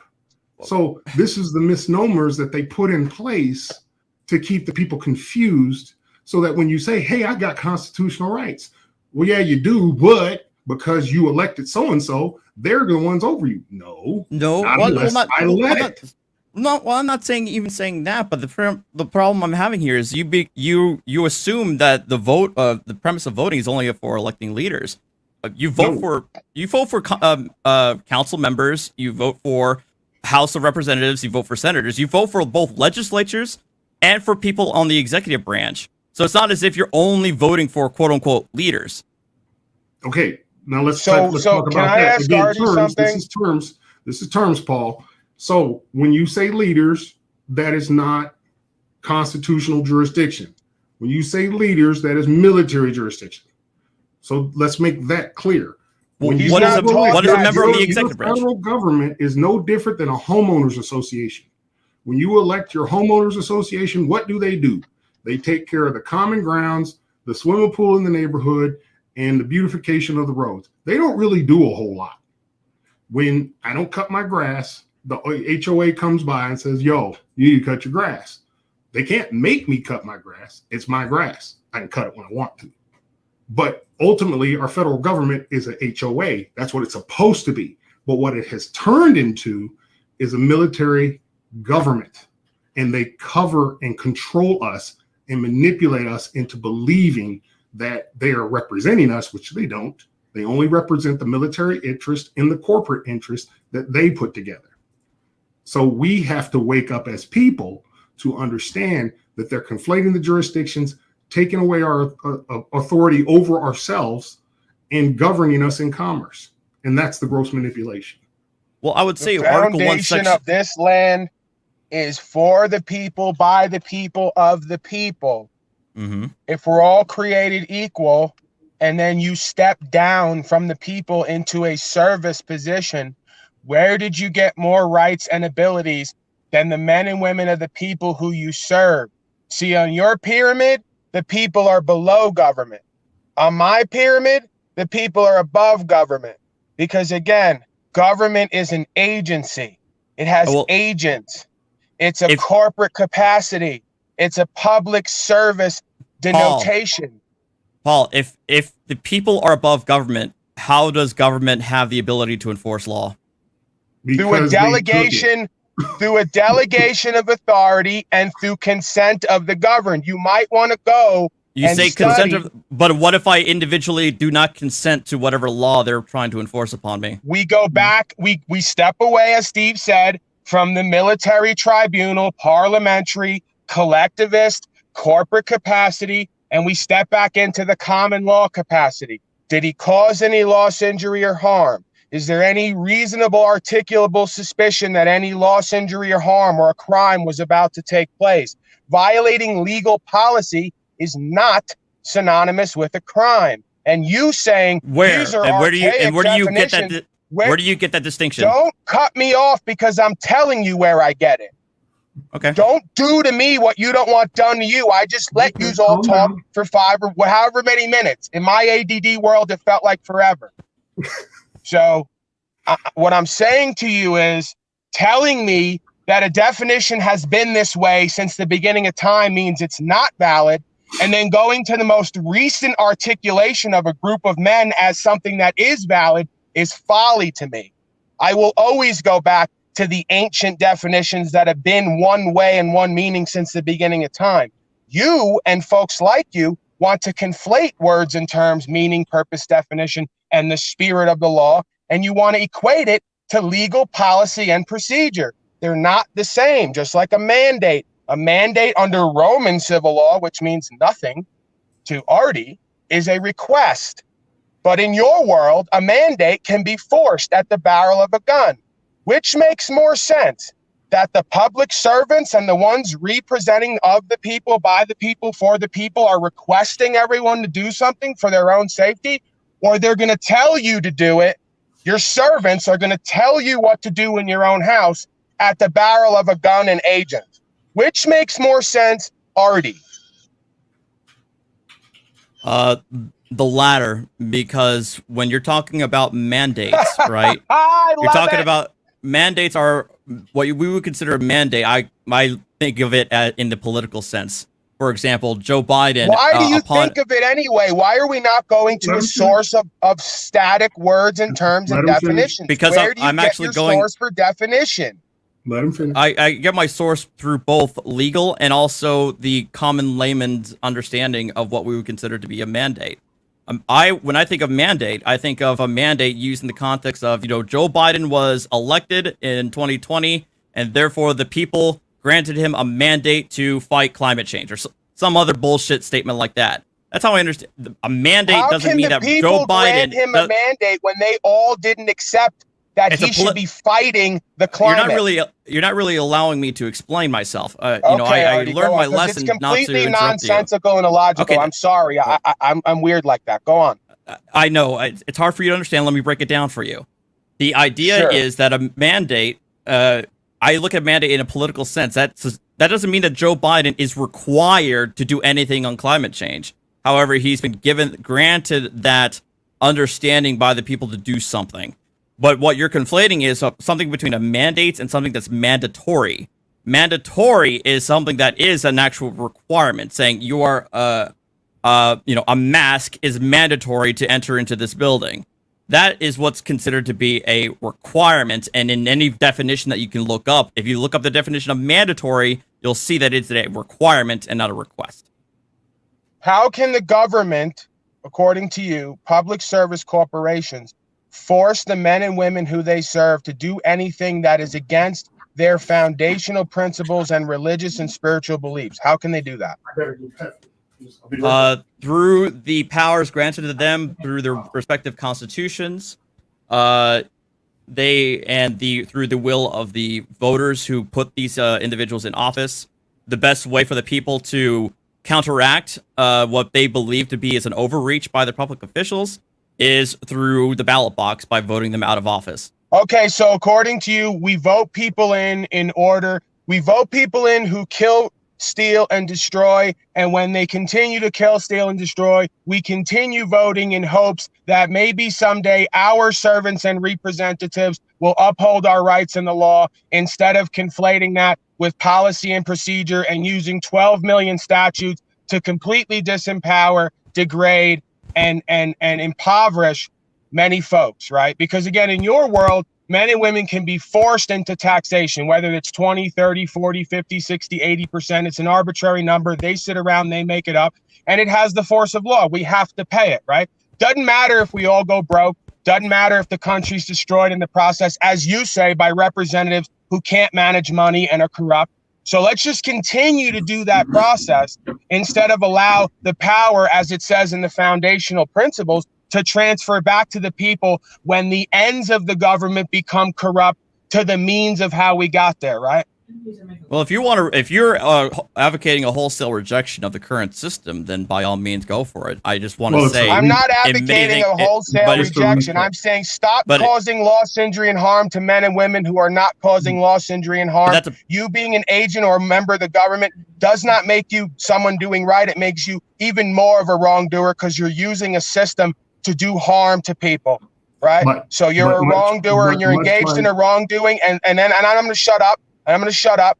You already will have to live, and your children, God forbid, if you ever give birth to children, they will have to live in the world full of people who think like you and have created a world based on how you think, right? Complete genocide and slavery at the barrel of a gun, using state corporations with no meaning and understanding and purpose, all speaking with a forked tongue, duplicitous. But this is the thing I say, Paul. Godspeed, Artie. It is to not hold harm against Artie, no different than you hold harm against anybody else. Like I say, when my kids were young, I used to spank them if they wet the bed.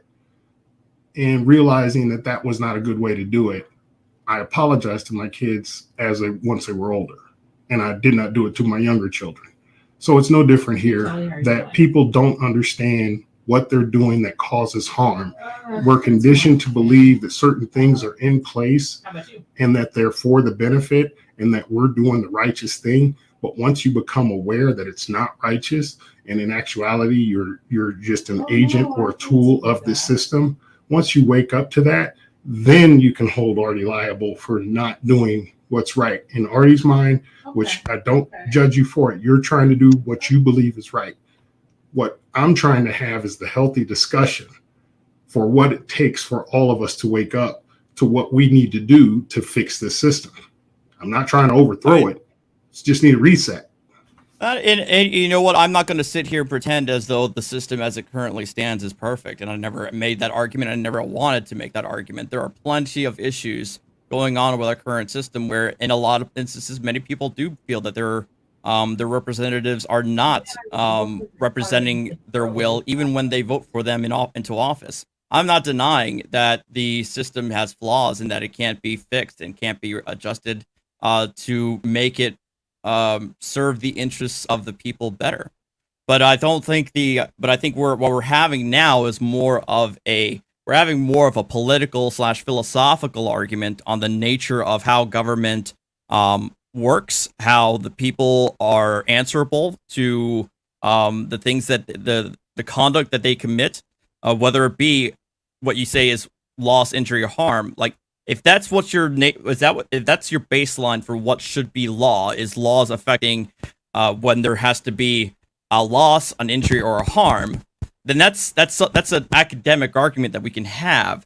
Now, but the issue that we're going to have here is whether or not the system as it currently exists has the ability to enact laws that do not require the loss, injury, harm, for example, speeding, or for driving on the wrong way of a road, or driving recklessly.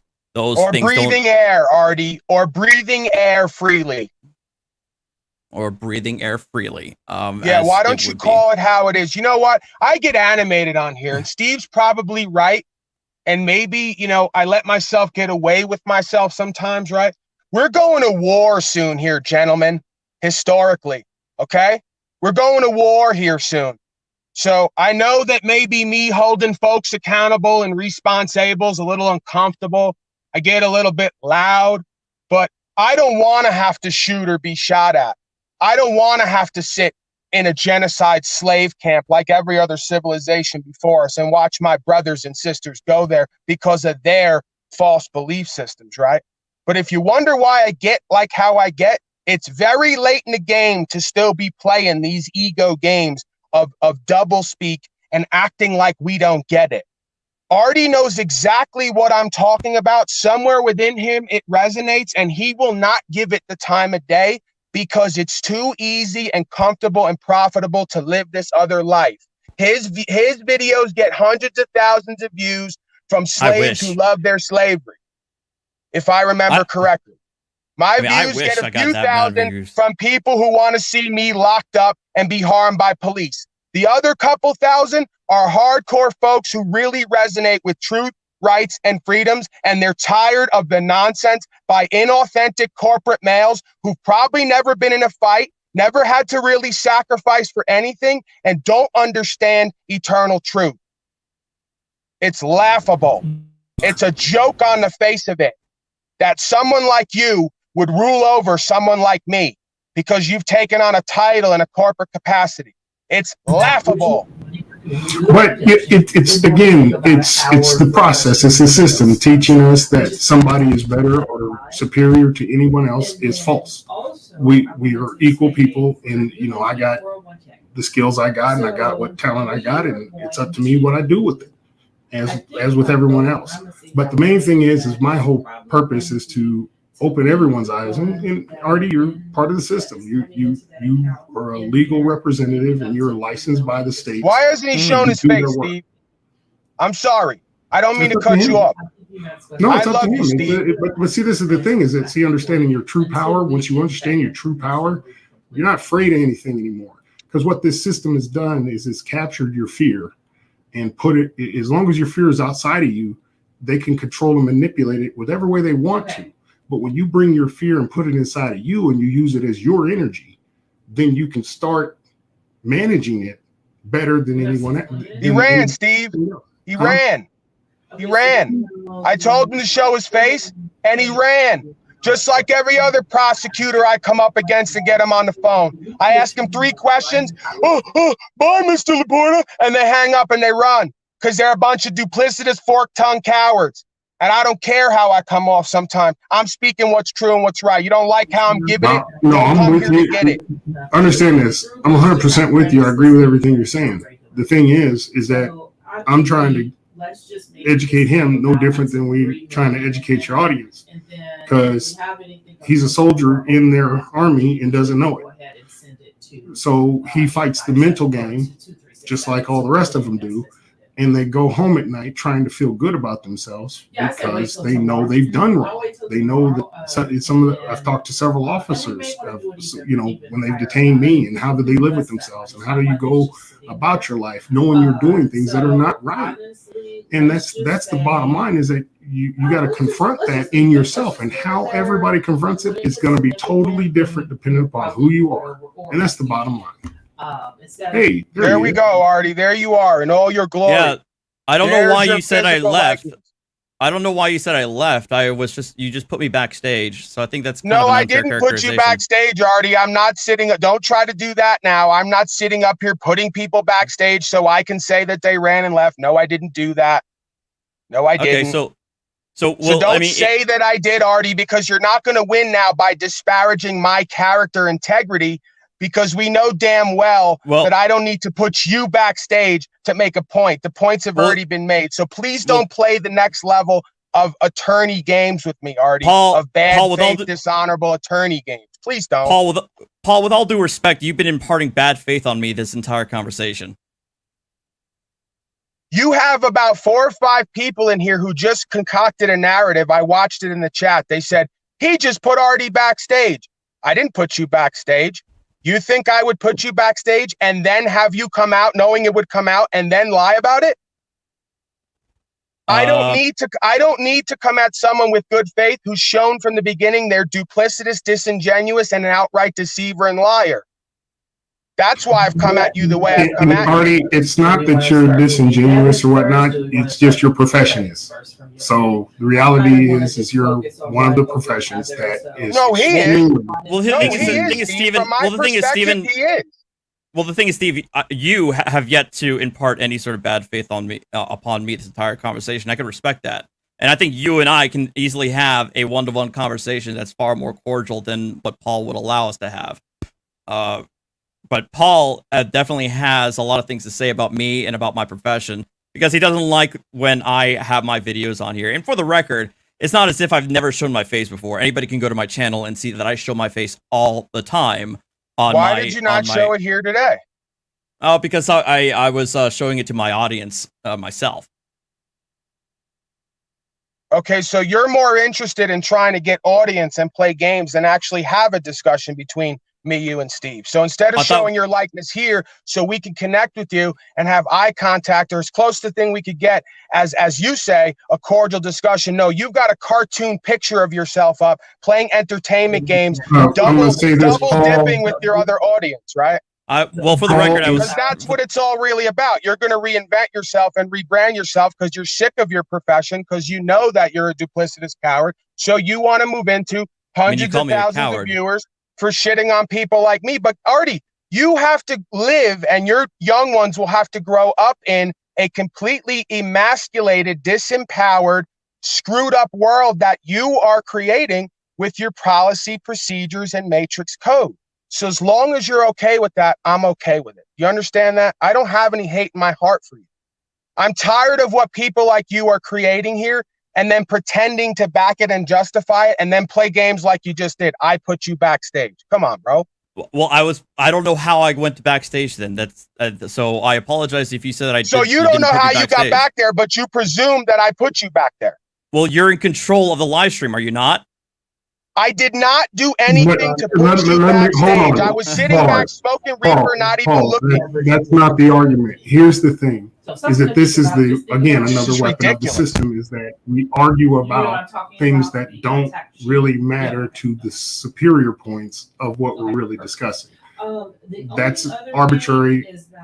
I understand why Artie would assume that, but on the same note, we didn't know. You just cut out. It's the system. We don't control this. You don't control upstream or whatever this platform is. So it is what it is. But nonetheless, Artie's back. Look, So hey, Steve. getting back to Hey, the merits. if you didn't put me backstage, I apologize. You were in control. You're in control of the live stream. You have the I'm power in to put control people of the live backstage. stream. So therefore, if you got backstage, I must have did it. So you're going to come back on here, which there's no point if I put you backstage. But Why just would let I it bring go. it back up? He apologized. Let's let it go. I'm trying to apologize, Okay. but you keep all right. Never, But this is the problem with inauthentic corporate males who are constantly doing, presuming. Again, he doesn't. Again, what we're trying to do is we're trying to paint, clear the narratives and deal with the truth. Let the truth speak. We don't have to badger Artie if Artie's willing to listen. That doesn't mean Artie's right. That doesn't mean Artie's wrong. The willingness to listen and have a healthy debate is what needs to happen. And Artie can be a very key person in spreading the message the proper way, because if he listens and he understands and he reconsiders his positions, not telling me he's going to come over 100%, but if he really considers, like, you know what, these guys aren't totally wrong. They're not totally right. They're not totally wrong. But at least if he reconsiders his position, we start the narrative to realign, because now he can wake up his people along the line. And I agree with you with that approach, but you got the impression through our dialogue that he was A, teachable, B, taking in new information, C, being honest about the words, terms, meaning, and definition? Or was it, like it appeared to me, he was just trying to defend his position? That's all it appeared to me. It's no different than in football. Some people believe in 5 wide, some people believe in downhill, some people believe in spread. Whatever they believe in, they're going to stick by it because they built their life behind it. And that's okay. But you have to adjust and adapt every game you get into. Well, that's not an honest and authentic debate. Well, no. Because then it's just subjective and open to interpretation. And when I start hearing illogical double speak and correlations that are not there, it becomes a ridiculous endeavor where the being is not making any sense. They're mumbling and stuttering. They're correlating things that aren't there, and they're ignoring things that are there. That's not an authentic and genuine discussion and debate where someone's trying to learn and understand, right? Telling me that the United States Code says that the United States is a corporation sometimes, but other times it's not, and that makes sense to you, means either you're mentally ill or you're under mind control. So I'm not too sure we can even have a debate, if that makes sense. Maybe I'm out of line. Well, I guess my response to that is that the thing is, I don't go into these debates when I've had them with other individuals with like-minded arguments. I don't necessarily go in there hoping to change their mind. What I want more so than anything is to have a clarity of understanding of where we're coming from and what our positions are. I don't have to change your mind, and you don't have to change my mind. But I think if we're able to come to an understanding of where our beliefs are and what we hold true to ourselves, I think that's just as productive as you saying that my mind might be changed.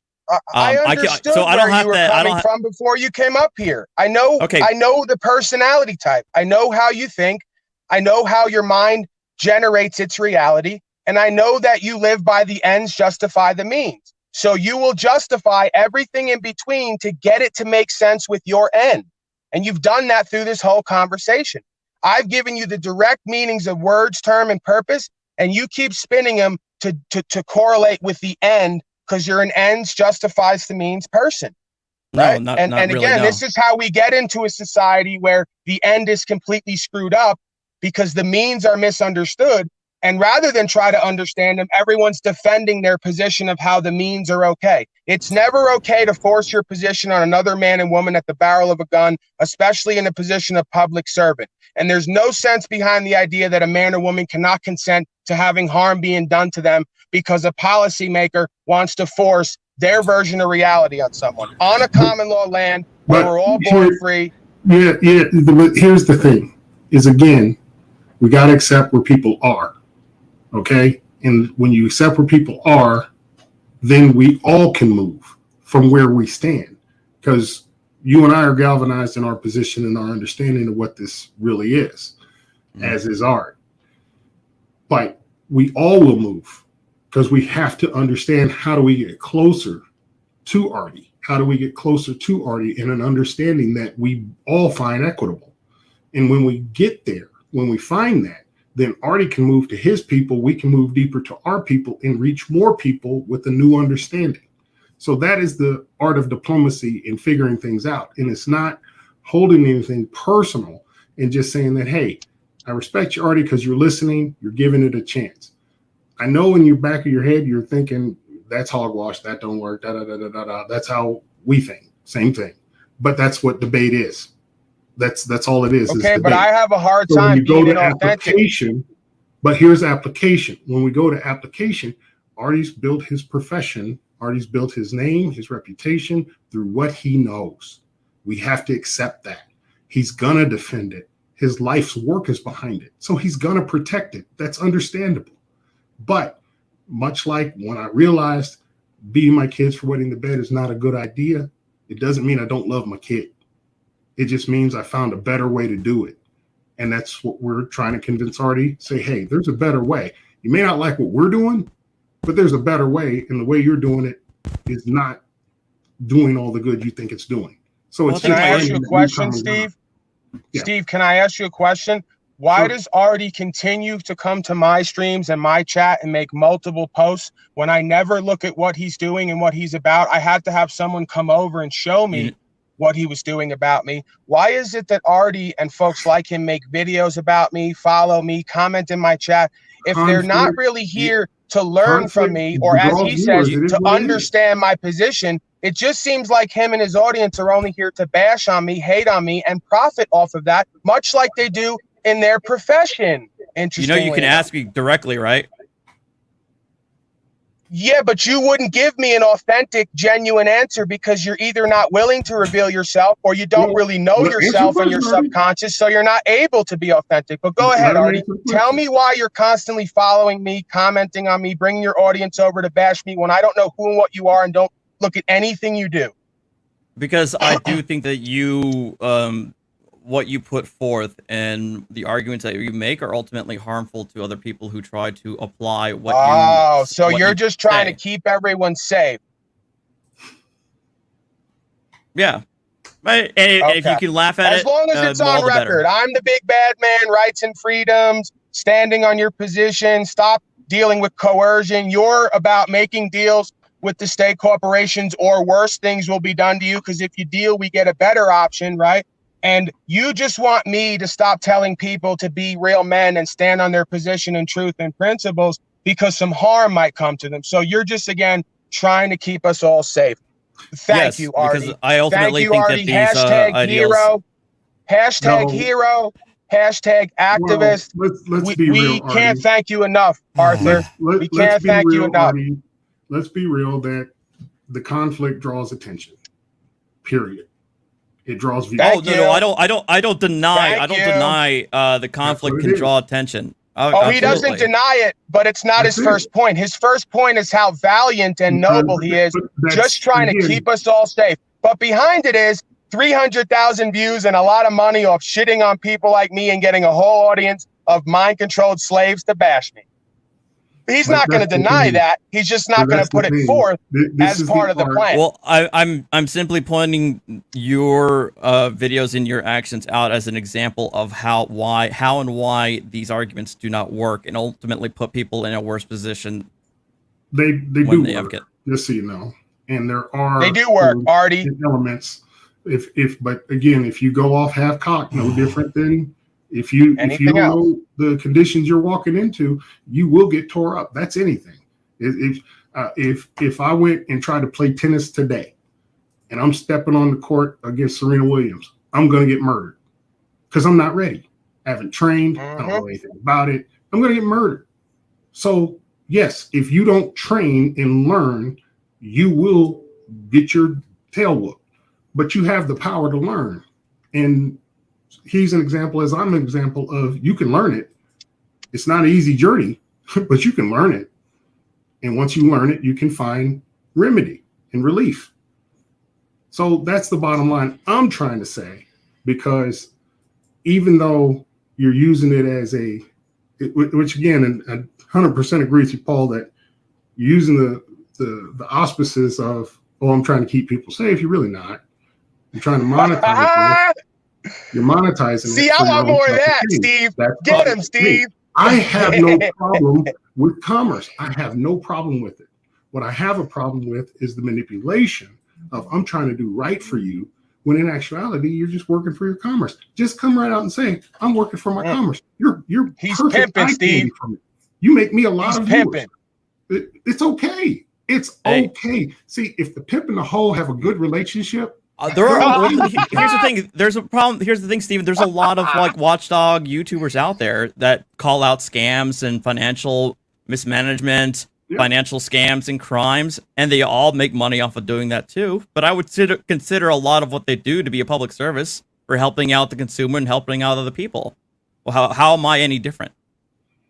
How are you helping the people by pointing out what I'm doing is wrong if nobody's coming to you to point that out? They're coming at you to laugh at me, get arrested sometimes, and I guarantee you don't highlight when it does work. You're not interested in finding the content of when it does work, where I have cops saying they brought me a birthday cake, right? Or a cop saying that they're watching my channel after work every day. Or cops at the courthouse who arrested me who 2 weeks later said, you know what? We looked into what you said and we want to learn more about spirituality and scripture. And when you come here, everyone at the courthouse will work for you from now on. You're not interested in those videos, that documentation, that record. You're interested when I get my car stolen. Excuse me? Do you have those officers and court officials on record saying that? I would love to see the videos on that. Yes, I do. And will you post them and prove that I have more power and influence than you? Because you go to places where you know you're going to be validated. I go to places where I'm arrested and invalidated, and I move and change things. You watch and wait for things to happen for your buddies to write policy. There's three kind of people in the world: people who watch things happen, people who wait for things to happen, and people who make things happen. You and your audience are a bunch of followers and waiters and watchers. Me and my audience are a bunch of doers, makers, and creators. Well, I think you're making a presumption there. You're making a presumption because they're in my that chat I'm not right now. They're in my chat right now, calling me names. Here's the thing. He's making the presumption that all I do is watch, and I'm not active in my own right. Here's the You're active. You're active in getting people locked up or being a slave, telling them not to stand on their rights and freedoms because they're going to have harm to them. Just do business with the terrorists. It'll go easy on you. Well, that's the thing. All right. The reason why I do a lot of what I do is because oftentimes what I see when I get these alerts with LexisNexis are people who are facing foreclosure, who try these kinds of arguments and they fail miserably and they lose their house. The people who say that they don't have to pay taxes based on these arguments, and not only do they get smacked down, they get additional fines on top of it. Did you go looking for the people who win? People who make for the people who win. People who make these arguments in court for the traffic violation, and not only do they get found guilty, they get smacked with even higher fines than had they not. So there's a lot. I've seen a lot of what these arguments can do to people, especially when they are in a very vulnerable situation, such as family court, tax court, and foreclosure. So so pretending as though what I do is like purely nothing but entertainment, I reject that wholeheartedly. I don't. No, I never. Here the thing is that I've had a number of attorneys, and I've paid top dollar, and I've paid little to nothing, and all of them, for the most part, are always interested in themselves. They could sit there and pretend like they're representing you, but they really don't. So I guess the thing is I don't have a problem with you conducting business and commerce by all means. Just understand we respect each other in commerce. So you don't have to BS us and tell us that you're trying to do this common good to save people from evil people like Paul, because Paul is not evil. There's nothing evil about him. His spirit is 100% pure. And I'm not saying I never said Paul is evil. Don't get me wrong. Okay, I'm not saying Paul is evil. Fair. You did not say that. I shouldn't have said that. Oh, I'm saying you're evil. I'll say it right here. You're evil. I'm gonna say you're professional. You are live. I would spell backward. I would say you're deceptive. You are the word live.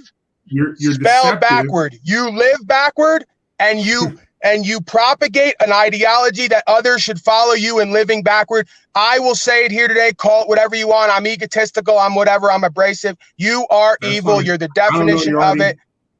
I don't know you from Adam. I just tell you this, that just let's practice in commerce together rather than sit here and just try to suck out of Paul what you can. Why don't you make a mutual beneficiary type situation where we all profit from what this, because what we're really marketing is the truth. And see, you're marketing the truth through your empirical system. We're marketing the truth just from our hearts. And that's what's pulling people to what we're saying. And you capitalizing and saying, oh, this is what gets people best up. It's like, no. I've been in a room when the mortgage crisis hit. I had my financial people on the left side. I had my legal people on the right side. All they were doing was talking about how I could scuttle my ship. And I'm like, how do I have all you people on my payroll? And you're just talking about how I'm gonna lose when I'm paying you to help me win. And that's the reality of the system. So I got examples in my life where I can show you a lawyer made my life worse than if I'd have did it by myself. So that's the reality of our system, because you're conditioning people to believe, just trust the system, trust the process, trust what it does. The system is 100,000% corrupt. It needs to be corrected. So I'm inviting you to join us in figuring out a better solution. You could come from your perspective, stick your heels in the ground and say whatever you want to say, but let the truth stand. And if Artie comes over, I'm going to ride with him. If he comes over, I'm riding with him. We're riding together, right? Because again, we're all one self. We're all men first. We have rights and freedom here because we have to have that so we can protect ourselves and each other. We can't rely on other men and women to protect us. That is the gelding of humanity, right? That is the emasculate, the demasculinate. Now you got me caught up, Artie. You got me mumbling and stuttering. You might be the first one to ever do it. So you get the award. He's hotboxing, man. He's getting there. Now, Artie, I have a question for you, right? Because again, I'm not too smart. I just mumbled and stuttered. I'm not too good with words and terms. I'm a pretty dumb guy. Why is it that everybody now all of a sudden in the chat, a lot of folks who say Artie rocks, Artie's the greatest, they're also asking what I do for a living. Nobody's ever on my channel asked me what I do for work or for a living. Why is it that they're asking me that? Is it possible you've kind of talked about or brought up what I do or don't do for a living or for work? No, I haven't. I genuinely don't know what you do for a living. Okay. I was just curious because, again, I don't want to make any assumptions or presumptions. So generally your audience is just kind of judgmental and they're going to make a determination upon the information that I bring based on what I do or don't do for a living. So I guess for today's purposes, for the fifth person who asked it down there, this is what I do nowadays for a living. Imagine that, right? I run my mouth and I embarrass myself. And I'm sure Artie will agree with that. I'm very abrasive. I'm very rude. I'm not cordial at times, but I think I'm right. And I think that's what truly matters, right? So again, maybe Steve is more amicable, amenable. Maybe he's more diplomatic. Maybe he's more ecumenical. Either way, I think diplomatic is probably the most apt term in my opinion. Sure, but I don't do diplomacy with terrorists, Artie. You see, I don't do diplomacy with folks who advocate for groups to take my rights and freedoms. I just rather not even talk to them. The only reason I brought you up today is for two reasons, like you said. I want to get it on the record, your understanding versus my understanding, and I want to let the people make a determination for themselves who's right and who's wrong. And because I know it's going to be an interesting interaction, because you're going to come on here and give me some doublespeak, and I'm going to rip you apart. So I'm completely honest about what I'm doing here and what's going on. We kind of had to pry it out of you, what you're up to, because, you're a man of the people. You're about keeping everyone safe, but you're also about 300,000-400,000 views and a pretty sizable paycheck. Look, you keep saying 300,000 or 400,000 views, man. I wish. Let's be real here. I kind of wish I was bringing in that kind of viewership, but well, that's Paul, just a sideline for you. Yeah, right? Don't you have a higher living off enslaving people? Don't you have a higher sub count than me? I don't even know. Maybe I'm conflating you with someone else because there's like this group that sprung up where they all come to me folks come to me, I don't look for it. They say, man, Artie and this guy are over there. They're all bonding over how you're an idiot and you're crazy. And it's funny that you get locked up and you're misleading everyone. So that's how I became aware of you. And the fact that, like I say, you send, you know, a pretty decent amount of messages when you're in here, and you come in here sporadically throughout the month. So you're definitely watching me and you're keeping abreast of what I'm doing. And your audience seems to know who I am. To not I'm doing something right. The thing is, your message is truth.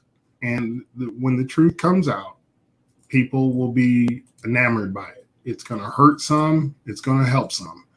We're not here to save everybody. We are here to open the door for the mind to be free.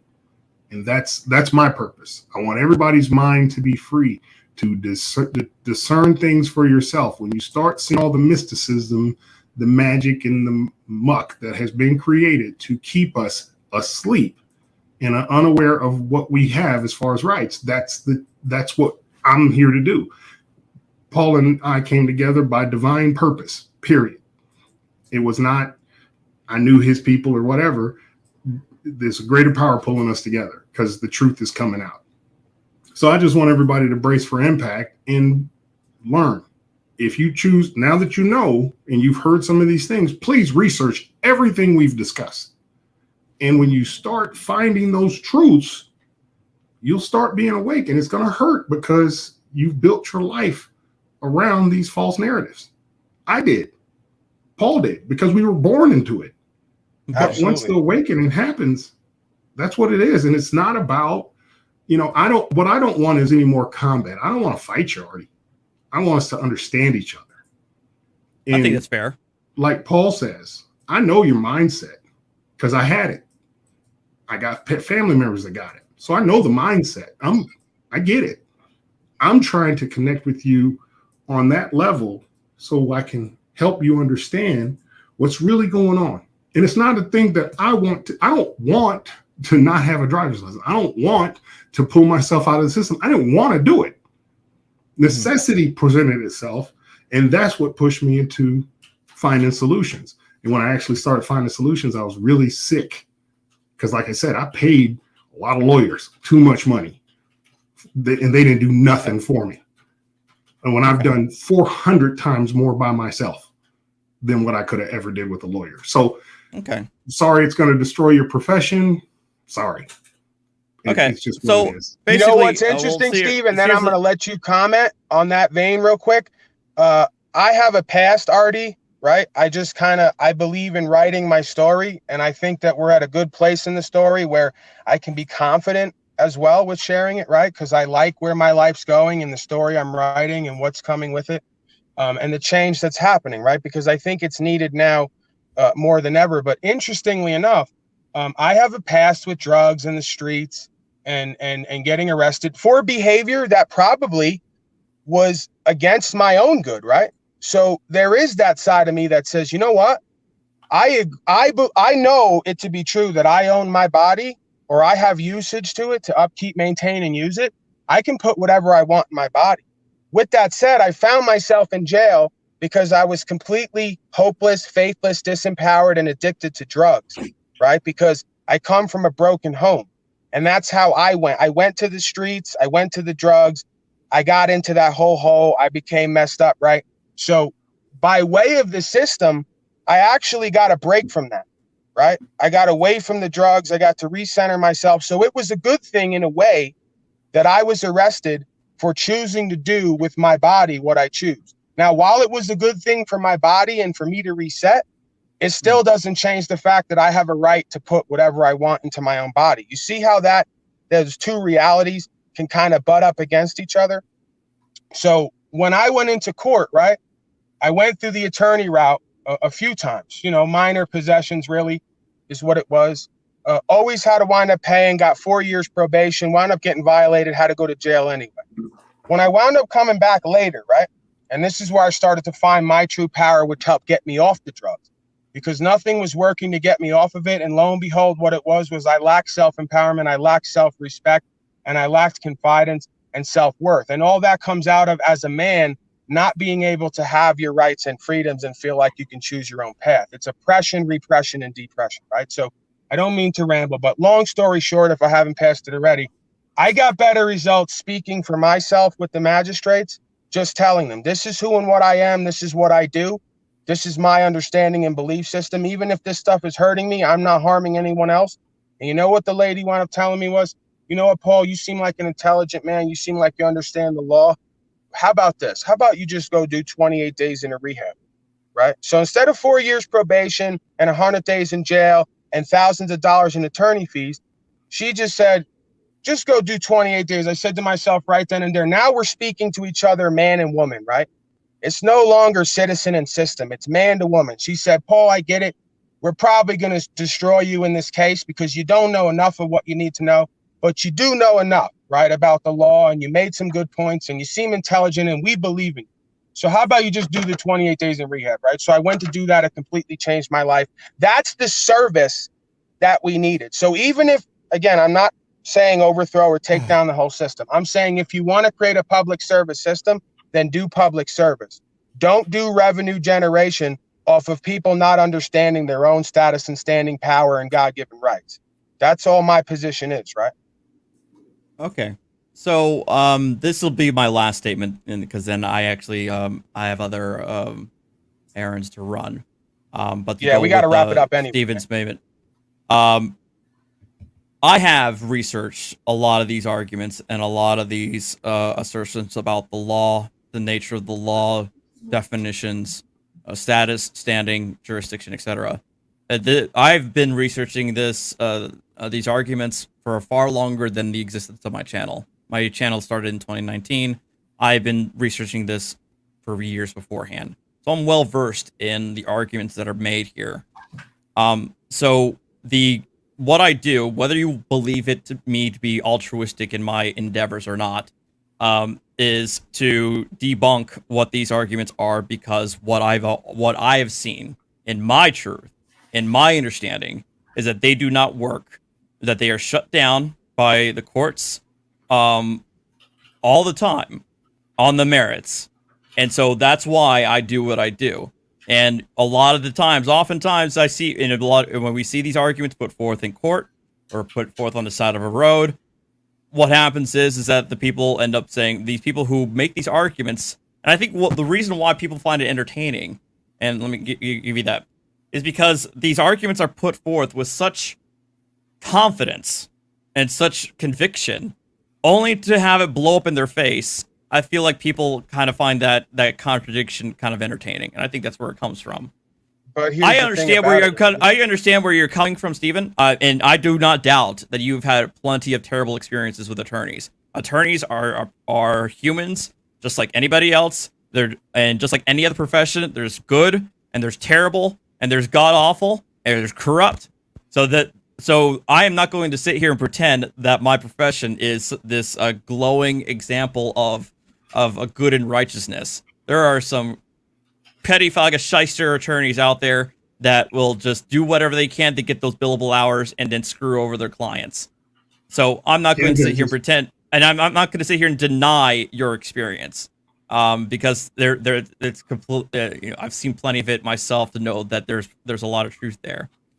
But ultimately, what I wanted to come here to do, because Paul was saying that, asking me before, is, Paul, I've seen your videos, and yes, I've made videos of you. Other people have made videos of you, and I think the argument that people have here, and why I do these things, is because these statements and these arguments are made with such conviction, despite, in my opinion, and based on my research and my evidence and my understanding, to be completely wrong, is fascinating to me. That's what I find. That's why I do this. It's absolutely fascinating to me to see these arguments put forth with such conviction. Yes, go ahead. Can I ask you a question? If you are as honorable and good faith and cordial and everything that you kind of present, again, I don't know who and what you are. I don't follow what you do, but you admitted here today that you make videos off of me. How come, I presume you've made some kind of living or some kind of profit off of those videos, right? I have monetization turned on, yes. Okay, so why didn't you reach out to me in good faith and nobility and honorability to help keep us all safe? Or do you just want some folks to be safe? I mean, knowing my lowly predicament, right? Knowing the lowly life that I live in, lowly predicament, knowing the views that you're getting and making money off it, why wouldn't you reach out to me and give me some of those contributions off of using my content and my likeness, which I did not copyright strike after I saw, because unlike some folks, I don't like stopping people from eating, even if it's them eating off of my content and likeness and hardships and sacrifice. Well, the thing is, I don't need your permission to use your video for commentary purposes. So if you try to copyright strike me, I can put forth an affirmative defense under fair use, saying that I am using your video for my so content. In your world, you're allowed to use my copyrighted content. Here's my point, Paul. Hold on, Paul. Here's my point. Fascinating. That's good faith. We know what your real objective is commerce.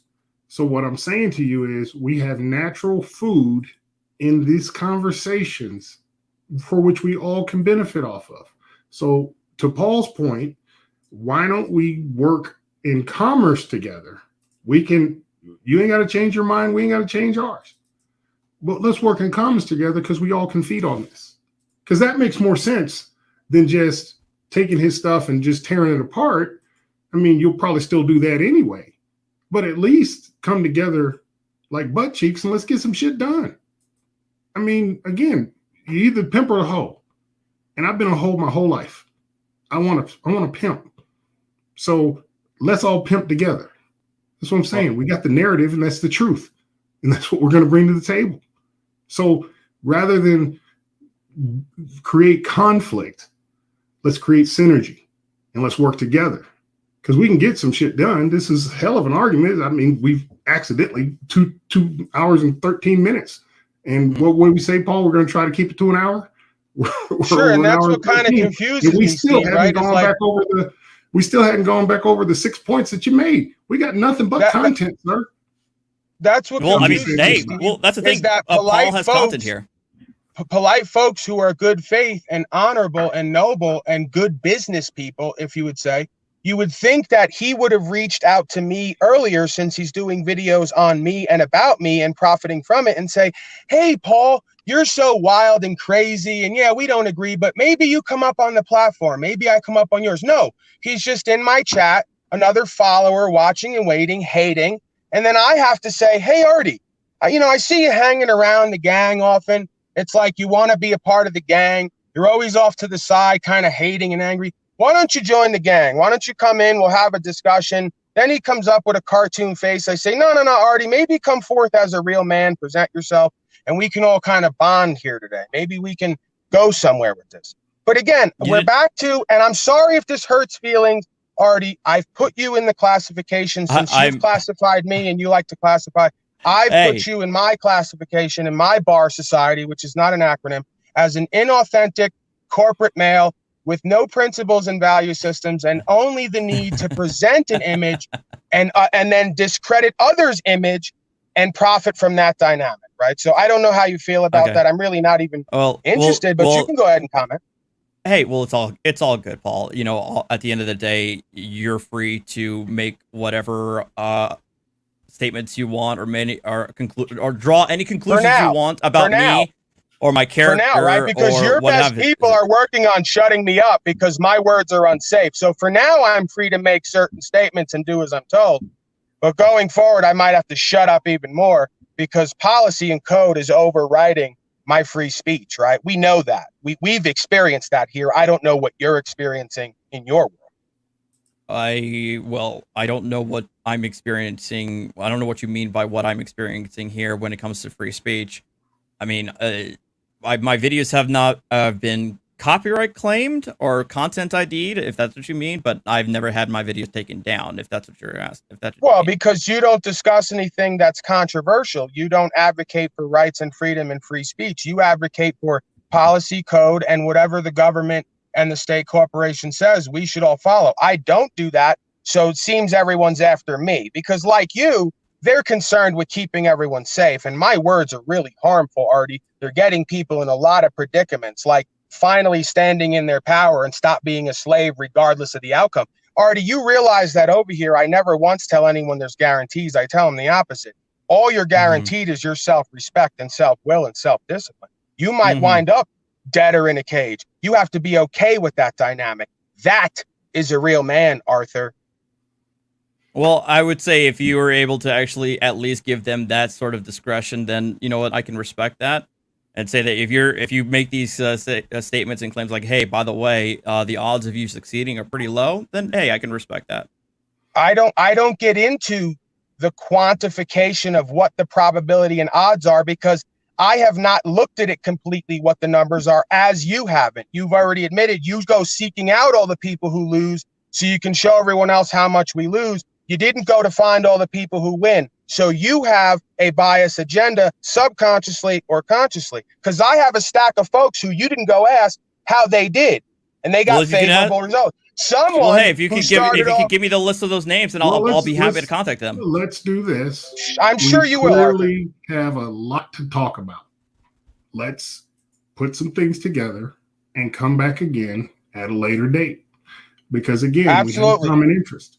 Absolutely, we have common interest. Let's put those common interests together. Let's table our differences and find a way to come together.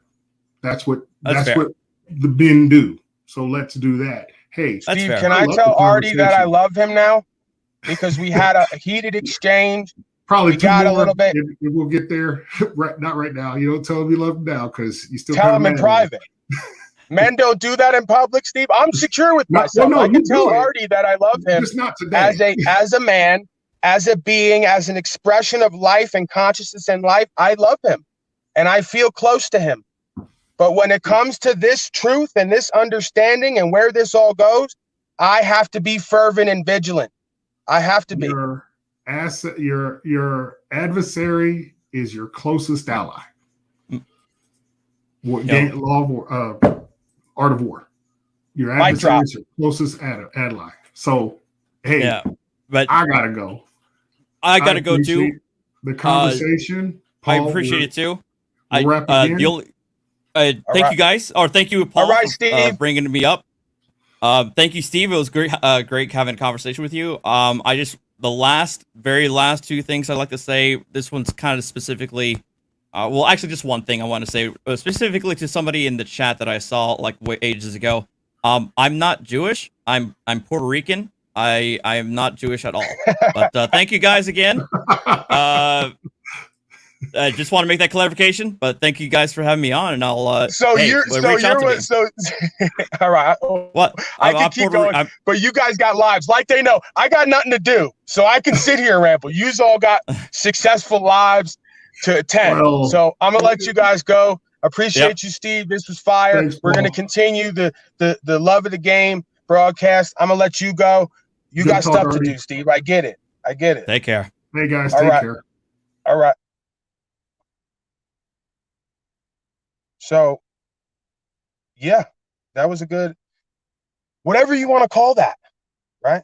I'm just speaking from my heart. I'm speaking from my understanding. I'm speaking from my experience. Call it a podcast, call it a broadcast, call it a slave cast, call it casting the line, because we're fishers of men, right? That's my new hook. That's my new hook. No pun intended, right? If you want to be fishers of men and women, you got to get a hook in everybody's life and lifestyle. So that's what I'm trying to do here. I'm trying to get a hook in everybody's life and lifestyle, one way or the other. They're going to keep coming back. They're going to keep watching. They're going to keep following. And somewhere along the way, we're going to get down to the truth, right? At least true enough. Definition of words, terms, meaning, purpose, symbols, philosophy. It's needed right now. It's needed from my perspective, right? So we do love Artie. I think that, maybe some of us have been misguided throughout this process, but we love Artie. We appreciate him and what he's doing, keeping everyone safe. Of course, Steve, as always, very cordial and diplomatic and calm and measured. Me, of course, always going off, acting like a fool, and possibly embarrassing myself. But I was going to say I believe in what I'm saying to be true. I know what I'm saying is true, and it's true for me, and it's explainable to others, and it's become true for them. And we found remedy, and we found power in our lives and in ourselves. So I think that's pretty much it.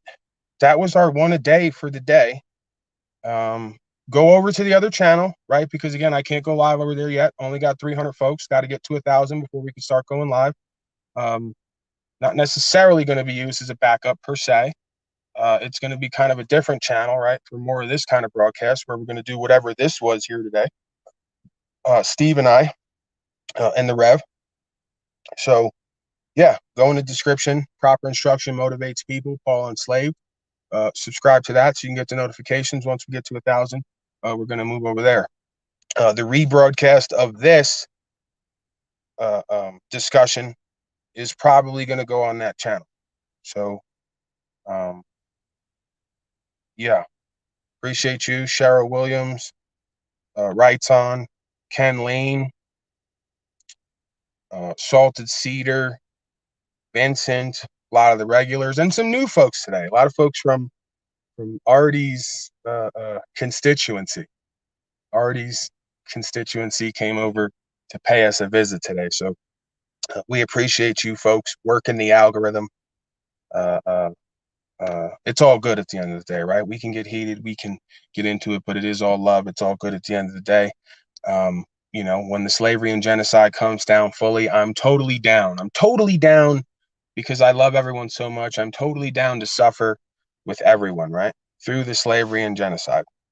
I can't really do anything about it outside of myself anyway, other than live the example and the experience and speak on it. So we'll see you back tomorrow. There's a possibility we may come on later. I don't know. Never know. But if not, we'll be back tomorrow. The new one is one a day. Everyone knows that by now. Signal looks like it's pretty decent, so we're happy about that. And yeah, continue to co-create and inspire within yourself first, and then bring it outward. Live by the cosmic law, the universal law, imbued within your conscience, right? Whoever, whatever you believe God is, put your conscience there for you to use it. Step away from and step out of the belief systems, the institutions that continue to, as I see it, mislead you, misrepresent you, right? Fill you with misunderstanding, and come into your own, come into yourself, come into your power, come into your understanding, come into your communion, your community, and your communion and your connection with the Most High. Again, centered in conscience, locally. So appreciate you. Peace and blessings. We'll be back. And yeah, get over to that other channel. When I tell you to do something, I never tell you to subscribe. When I do, it's important. So we'll be back. I'm out.